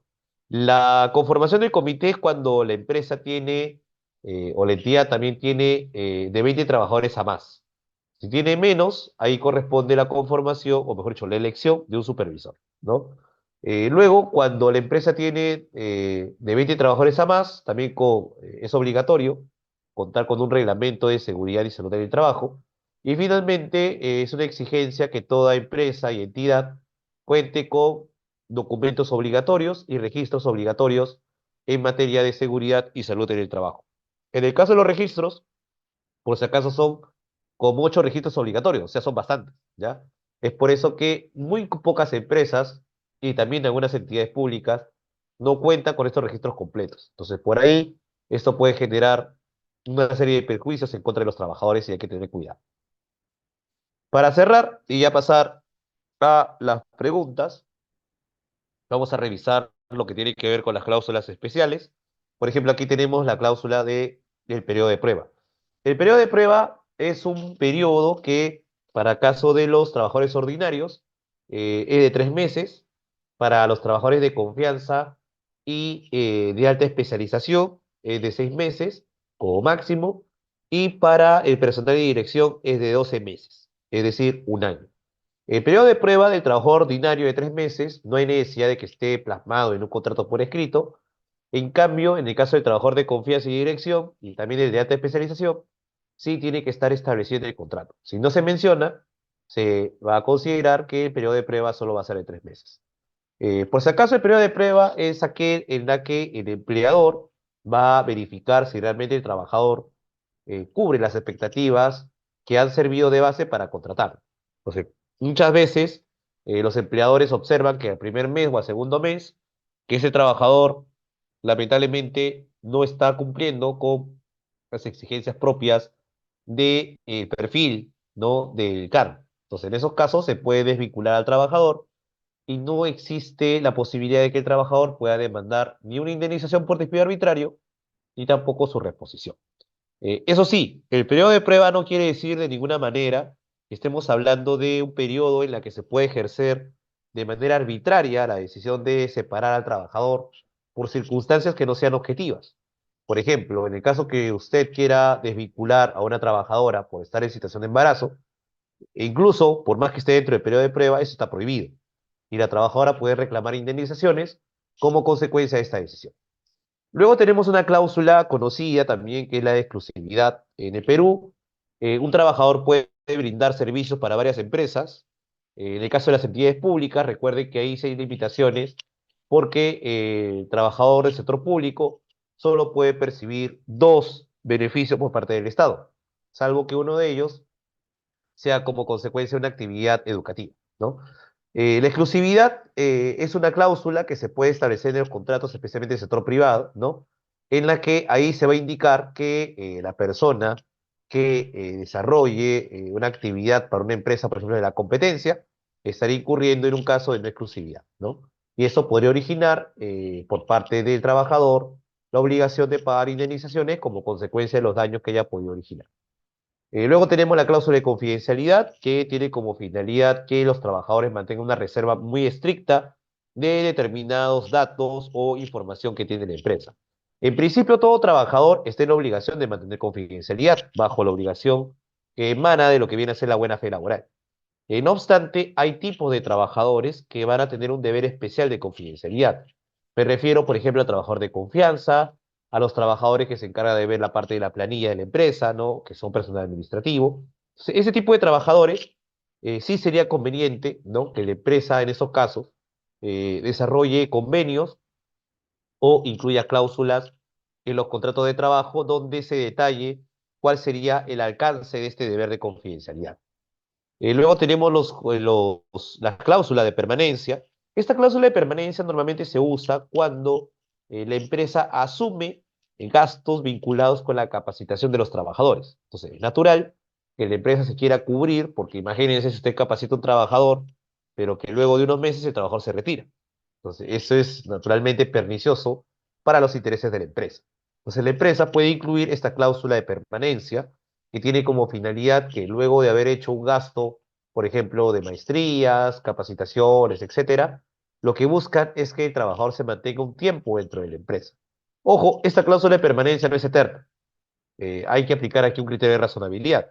Normalmente algunas empresas lo que señalan es que el trabajador debería mantenerse un aproximado de 2 años, de un año, eso todavía se puede considerar razonable. En mi opinión, porque lamentablemente no hay una regulación legal, tampoco hay muchos criterios jurisprudenciales sobre el tema, 3, 4, 5 años ya sería excesivo, ¿no? Entonces, ahí también hay que aplicar lo que ya mencioné hace un momento, un criterio de razonabilidad y proporcionalidad. Luego tenemos la cláusula de no competencia postcontractual. Esta cláusula es un poco polémica porque lo que exige es que el trabajador, luego de que termine la relación laboral, no trabaje para ninguna empresa de la competencia. Ahora, ¿por qué es polémica? Porque prácticamente con esta cláusula se estaría limitando la libertad del trabajador de poder acceder a un nuevo puesto de empleo de una empresa que sea de la competencia. La SUNAFIL muchas veces ha considerado, en las ocasiones que yo he tenido de asistir a comparecencias, ha considerado la inclusión de esas cláusulas como abusivas. No obstante, hay criterios doctrinales sobre la materia que indican que estas cláusulas solo serán abusivas en la medida de que el trabajador no perciba un beneficio como consecuencia de la aprobación de esta cláusula. Entonces, obviamente, si usted va a aplicar una cláusula de no competencia postcontractual, va a tener que indemnizar al trabajador el hecho de que vea limitada su libertad de trabajo, ¿no? Entonces, ahí debe existir algún tipo de pago especial a favor de los trabajadores. Luego tenemos la cláusula que también genera polémica, que es la de autorización de descuentos, porque esta cláusula va a permitir a los trabajadores, bueno, al empleador en este caso, poder descontar cuando se presenten situaciones donde se originen daños en contra de la empresa. Por ejemplo, si el trabajador eh, utiliza laptop de la empresa, la llevó a su casa para llevar a cabo su actividad y de repente fue una fiesta y pierde la laptop en el camino, entonces, en esos casos, obviamente, es obligación del trabajador restituir el monto del bien perdido, ¿no? Entonces, en esos casos, no es que el trabajador va a pagar, ¿no?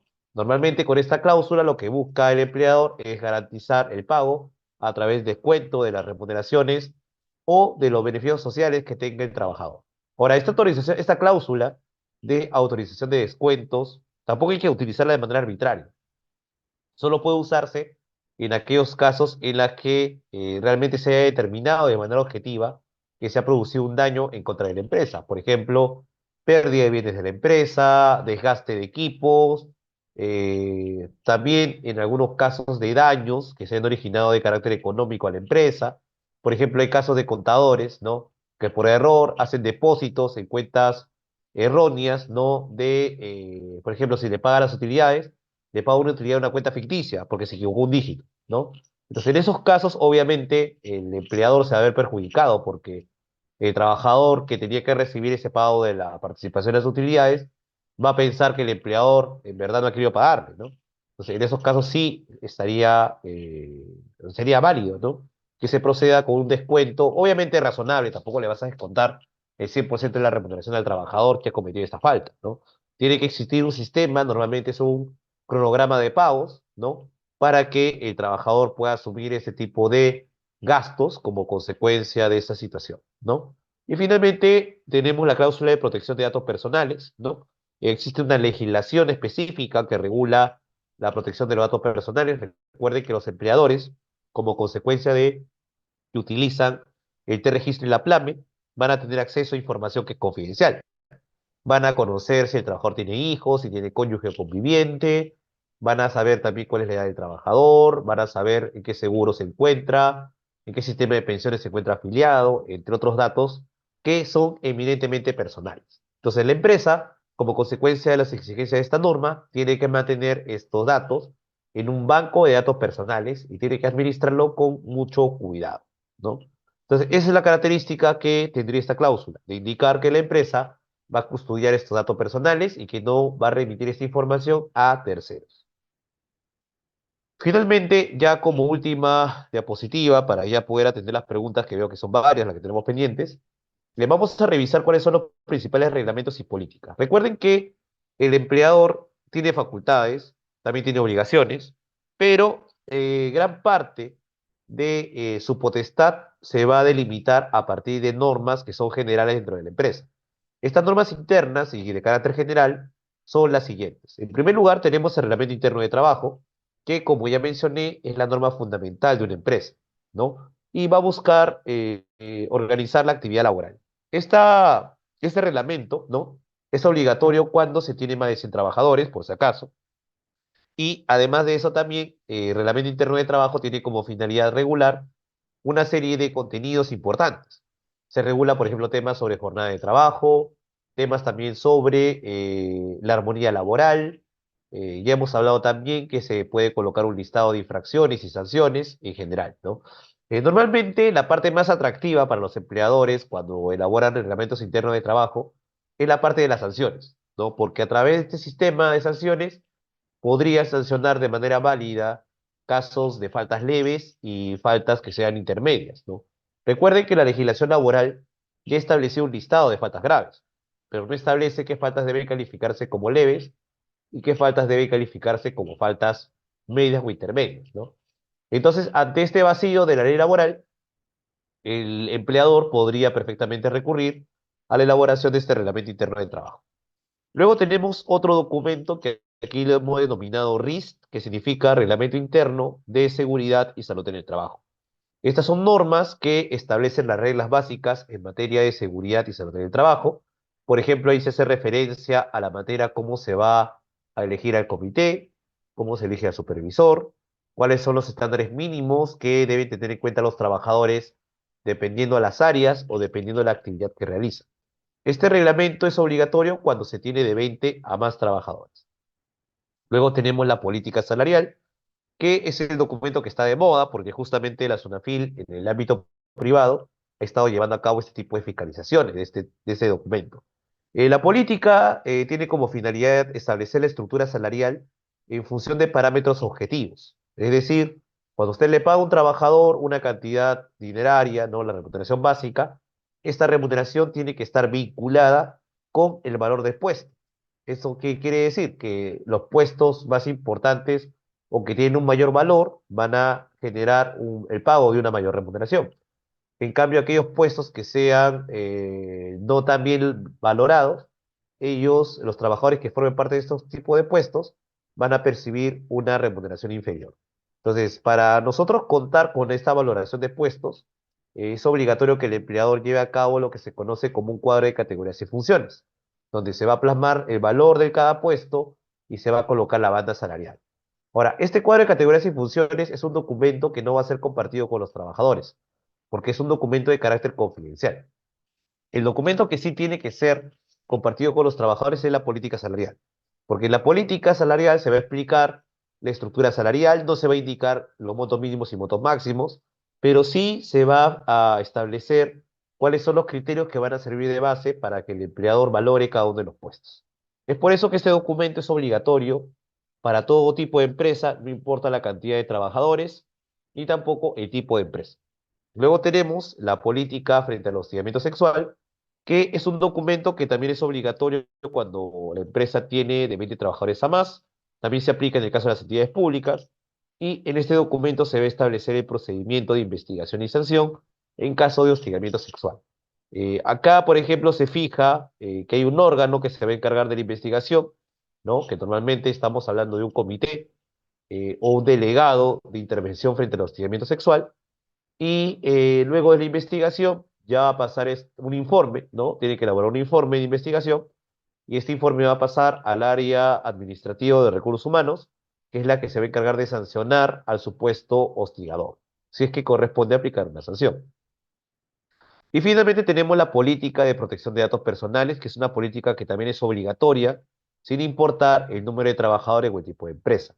Esta exigencia, más que ser una exigencia laboral, es una exigencia emanada del sector del Ministerio de Justicia, que tiene como finalidad garantizar que los trabajadores y cualquier otra persona que esté vinculada con la empresa, es decir, proveedores, clientes, entre otros, lo que se busca es mantener sus datos protegidos a través de una base de datos que debe manejar la entidad o la empresa en este caso, ¿no? Entonces tengan en consideración que estas son las políticas más comunes que implementan tanto las empresas como las entidades públicas. Bien, con eso he acabado mi exposición, así que vamos a pasar ahora sí a la ronda de preguntas. Como tengo algunas preguntas en el chat, voy a absolver, creo que puedo absolver todas, ¿ya? Y como ya nos hemos comprometido con el amigo Reader, vamos a atender a las personas que levanten la mano y que también tengan su cámara prendida, ¿ya? Entonces, bueno, vamos a comenzar con una pregunta que ha realizado Pierre Rodríguez, que es donde nos quedamos, que dice que la SUNAFIL exige registros con huella y electrónicos para que no puedan ser modificados. Ya, lo que pasa es que ir a SUNAFIL, si te lo pide de esa manera, está yendo en contra de la legislación laboral que establece que el registro de asistencia puede ser manual, porque obviamente el registro manual se aplica para empresas que de repente su presupuesto no es suficiente como para pagar equipos electrónicos. Entonces, ahí, en el registro manual, claro, no se va a colocar una huella necesariamente, pero sí el trabajador puede firmar. Esa firma resulta válida. Yo he tenido comparecencias ante la SUNAFI donde hemos presentado registros de asistencias manuales, donde sí está la firma de los trabajadores. Ante eso, la SUNAFI no me ha puesto ninguna objeción. Así que te informo, Pierre, que si el inspector te está exigiendo ese tipo de registros electrónicos, en verdad esa exigencia sería inválida y perfectamente lo podrías cuestionar en una instancia superior a nivel administrativo. José Guerrero pregunta, si por necesidad de servicio, después de terminar la actividad laboral diurna, te hacen quedar en el turno nocturno, ¿cómo sería la recompensa? Bueno, lo que pasa es que en primer lugar no te pueden obligar a quedarte más allá de tu horario, ¿no? Así que si te quieren aplicar un turno distinto, un turno de noche, además de tu turno de día, ahí se están generando horas extras. Así que la recompensa, como tú bien indicas, o en todo caso la sobretasa que tiene que pagar la empresa, es de un 25% por las dos primeras horas en exceso y de un 35% desde la tercera hora hacia adelante. Entonces, ese es el pago que tiene que realizar la empresa. La otra opción es que te compense esas horas extras con un periodo equivalente de descanso. Entonces, esa opción ya se determina en función de un convenio o acuerdo entre el empleador y el trabajador. Omar pregunta, en el caso de los trabajadores asistenciales en el sector salud, que bueno, ellos tienen una jornada diferente, porque en el caso de ellos, como tú bien indicas, son de 6 horas diarias o 36 horas semanales, ¿no? Dice, en el sector privado, el empleador puede disponer que ya no sean 6, sino 8.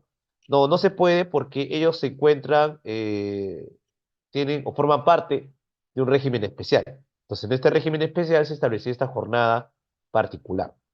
Así que si, por ejemplo, al trabajador le exiges trabajar no 36 horas, sino 48 horas, ese exceso de tiempo debe ser considerado como sobretiempo o también horas extras. Y habría que pagarle las sobretasas exigidas por ley.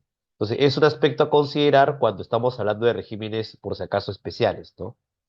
Por ejemplo, también pasa lo mismo en el caso del contrato a tiempo parcial. El contrato a tiempo parcial es un contrato que es menor de 4 horas. Si tú haces trabajar más allá de estas 4 horas o de 4 horas a más, ya estarías incumpliendo con lo que corresponde a las características de el contrato a tiempo parcial. Aunque es posible realizar horas extras en el trabajo parcial, siempre y cuando sean excepcionales. Porque si son continuas, el contrato a tiempo parcial estaría denaturalizado, ¿no? Ricardo pregunta, ¿el pago de una hora extra es el mismo costo de una hora normal? No, tienes que considerar la sobretasa del 25% cuando es la primera hora y esa tasa se mantiene hasta la segunda hora. Cuando estamos hablando de la tercera hacia adelante, ya aplicas una sobretasa del 35%. Tenemos al señor Gutiérrez que pregunta, no, señora Gutiérrez que dice lo siguiente. En caso de que A persona transfiere su negocio de hostal a persona B, y la persona B dice, no despida al personal que venía trabajando con la persona A, dice, en algún momento de despido los podría demandar desde el periodo de la persona A. A ver, en primer lugar, este caso implica analizar qué tipo de vínculo tiene la empresa A con la empresa B, ya que creo que por ahí va la duda, ¿no? Si la empresa A ha trasladado a un trabajador a la empresa B y establecido a través de un convenio que este traslado implica que la empresa B va a asumir todos los pasivos de la empresa A, entonces ahí no habría ninguna dificultad porque cualquier reclamo que vaya a hacer el trabajador va a estar dirigido a la empresa B, no a la empresa A. Eso sí, normalmente en este tipo de convenio de traslado de trabajadores, lo que se indica es que se va a respetar todo el tiempo de servicio que ha tenido el trabajador en la empresa original, es decir, la empresa A. Así que en ese caso, si el trabajador demanda a la empresa B, va a demandar no solo por el periodo en el que ha trabajado por la empresa B, sino también por el periodo que ha trabajado para la empresa A. Entonces, esta demanda la va dirigida a la empresa B. Entonces, tengan en cuenta eso, porque cuando hay este tipo de traslados de trabajadores, no es que se cancele la responsabilidad que ha tenido la empresa original, ¿no? Por si acaso, la persona que está levantando la mano, manténgala todavía, porque ya estoy acabando con las preguntas que están formulándose a través de chat, ¿ya? Roberto está preguntando lo siguiente: si existe alguna condición laboral donde al trabajador lo envían a realizar actividades de la empresa fuera de otra región. ¿Se puede? Sí se puede, ojo, en la que se conoce como movilidad geográfica, ¿ya? La movilidad geográfica es válida cuando existe un requerimiento o necesidad de servicio.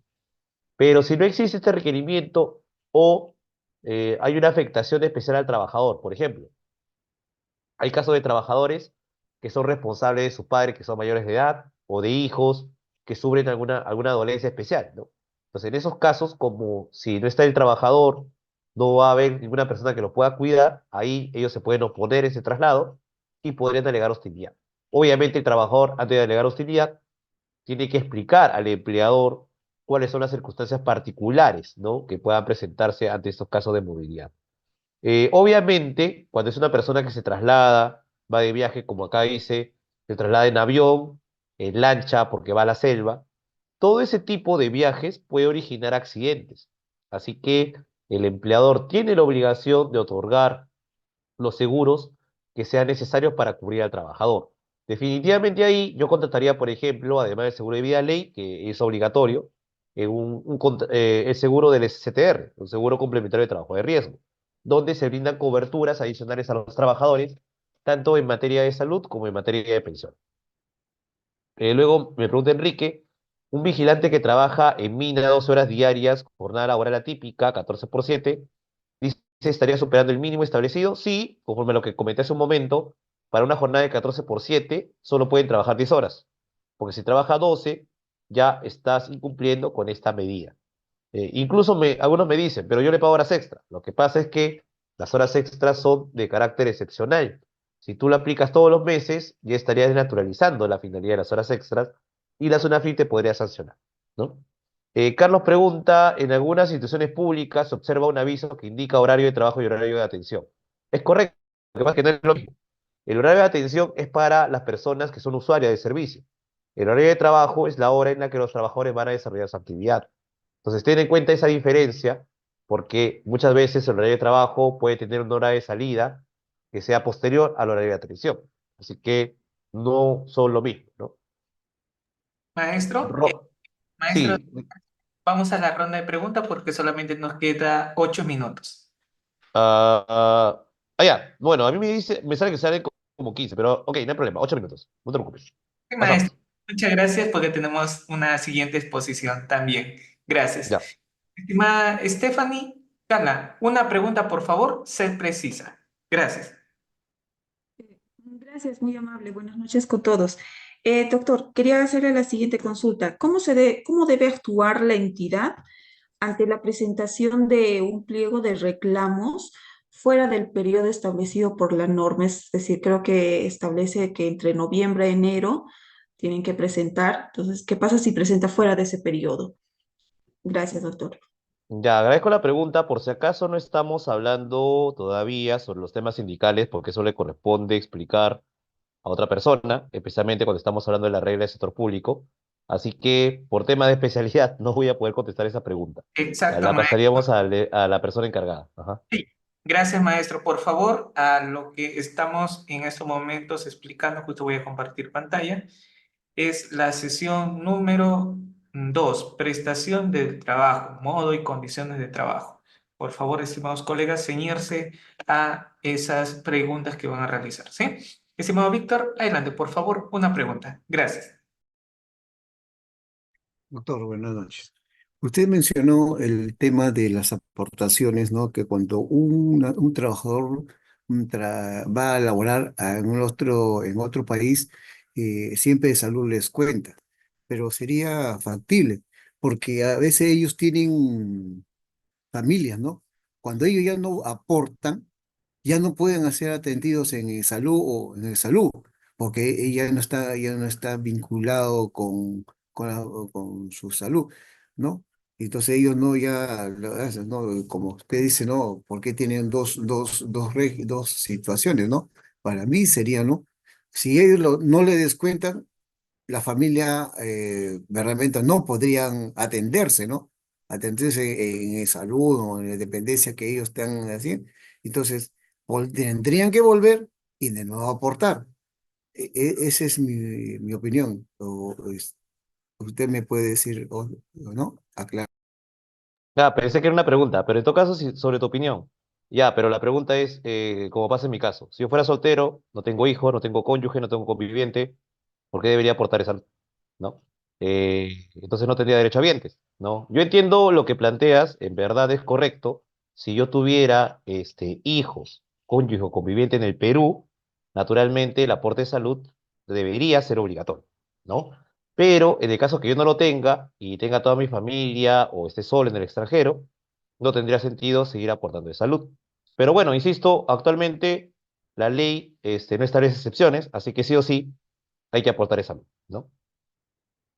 Muchas gracias, maestro. El horario del diplomado es de 6:30 a 8:20, estimados colegas. Si aún no te has matriculado, deja tu número de celular a través del chat. Estimada Diana Wong, muy buenas noches. Adelante. Gracias. Buenas noches, disculpe, estás hablando del horario de trabajo, ¿no? Todo está perfecto. ¿Y qué ocurre con las personas que trabajan literal de lunes a domingo y solo tienen un día de descanso? ¿Es normal ese tipo de trabajo o no? Es correcto, porque estamos hablando de una jornada de 6 por 1. Es decir, es una jornada donde se elabora 6 días a la semana y un día de descanso. La norma laboral establece que como mínimo un trabajador debe tener 24 horas de descanso continuo. Si se cumple con eso, se están cumpliendo los parámetros de la norma. Muchas gracias, maestro. Estimado Luis Poma, adelante, por favor. Gracias. Gracias, muy buenas noches, doctor. Antes que nada, agradecerle su ponencia. Yo tengo dos incógnitas que me han llamado la atención en su posición. La primera es, Estimado Luis, hola, dispénsame una pregunta, por favor. ¿Sí? ah, Directo, bu- bueno, Gracias. la cláusula de permanencia de la que usted habla, las hemos visto muchas veces en en algunos contratos de trabajo y especifican, ¿no? La cláusula de permanencia es que, por ejemplo, el trabajador tiene que darse mínimo 3 meses porque si no se le va a descontar 200 soles que costó su capacitación para el puesto de trabajo. Sin embargo, muchas veces en SUNAFIL eso se ha observado teniéndolo como cláusula lesiva porque la empresa no justifica y otra, o sea, solamente es un decir o una afirmación que aparece en el contrato de trabajo. El hecho de decir, se gastó tanto en la capacitación y no hay forma de que ellos puedan acreditar, digamos, o debería acreditarse, de qué manera podría acreditarse, o de qué manera la empresa tendría que acreditar ese gasto que ha incluido la empresa en esa capacitación. Y no sé si nos puede contestar. El tema del registro, control y asistencia, usted dice que debe estar firmado por el trabajador, pero la norma que rige el registro de control no lo indica, la firma no es obligatoria. Gracias, doctor. Rápidamente, sobre el primer punto, evidentemente para justificar de que tú has asumido un gasto de capacitación, tiene que haber algún convenio de capacitación, tiene que haber comprobante de pago de parte de la empresa donde asume esos gastos. Así que esa hay forma de demostrarlo. Si no lo puede demostrar, evidentemente la SONAFIT tiene razón. Y con relación a la firma, la norma laboral sí lo indica, revisar el reglamento, por si acaso los requisitos de registro de asistencia, indica firma del trabajador, ¿no? Gracias. Sí, justo en el reglamento lo menciona, estimado participante. Le recomiendo actualizarse. Estimado Roberto Mamani, muy buenas noches. Sí, Adelante, una pregunta. buenas Gracias. noches, mi estimado Reader, doctor Valderrama, buenas noches. La pregunta es concreta.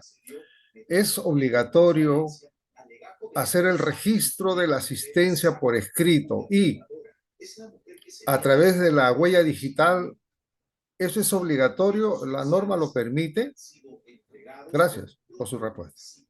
No necesariamente tienen que ser los dos juntos, ¿ah? Puede ser por la firma o la huella digital. La SUNAFIL y la propia legislación laboral validan que solo sea a través del sistema huellero. No hay ningún problema. Lo importante es que el trabajador sea el que realice la marcación. Muchas gracias, maestro. Maestro, para cerrar ya la exposición, ¿por qué llevar, ya que estamos en la segunda sesión, por qué llevar un diplomado especializado en Derecho Laboral, Fiscalización, Seguridad y Salud en la nueva Ley Procesal del Trabajo? Gracias.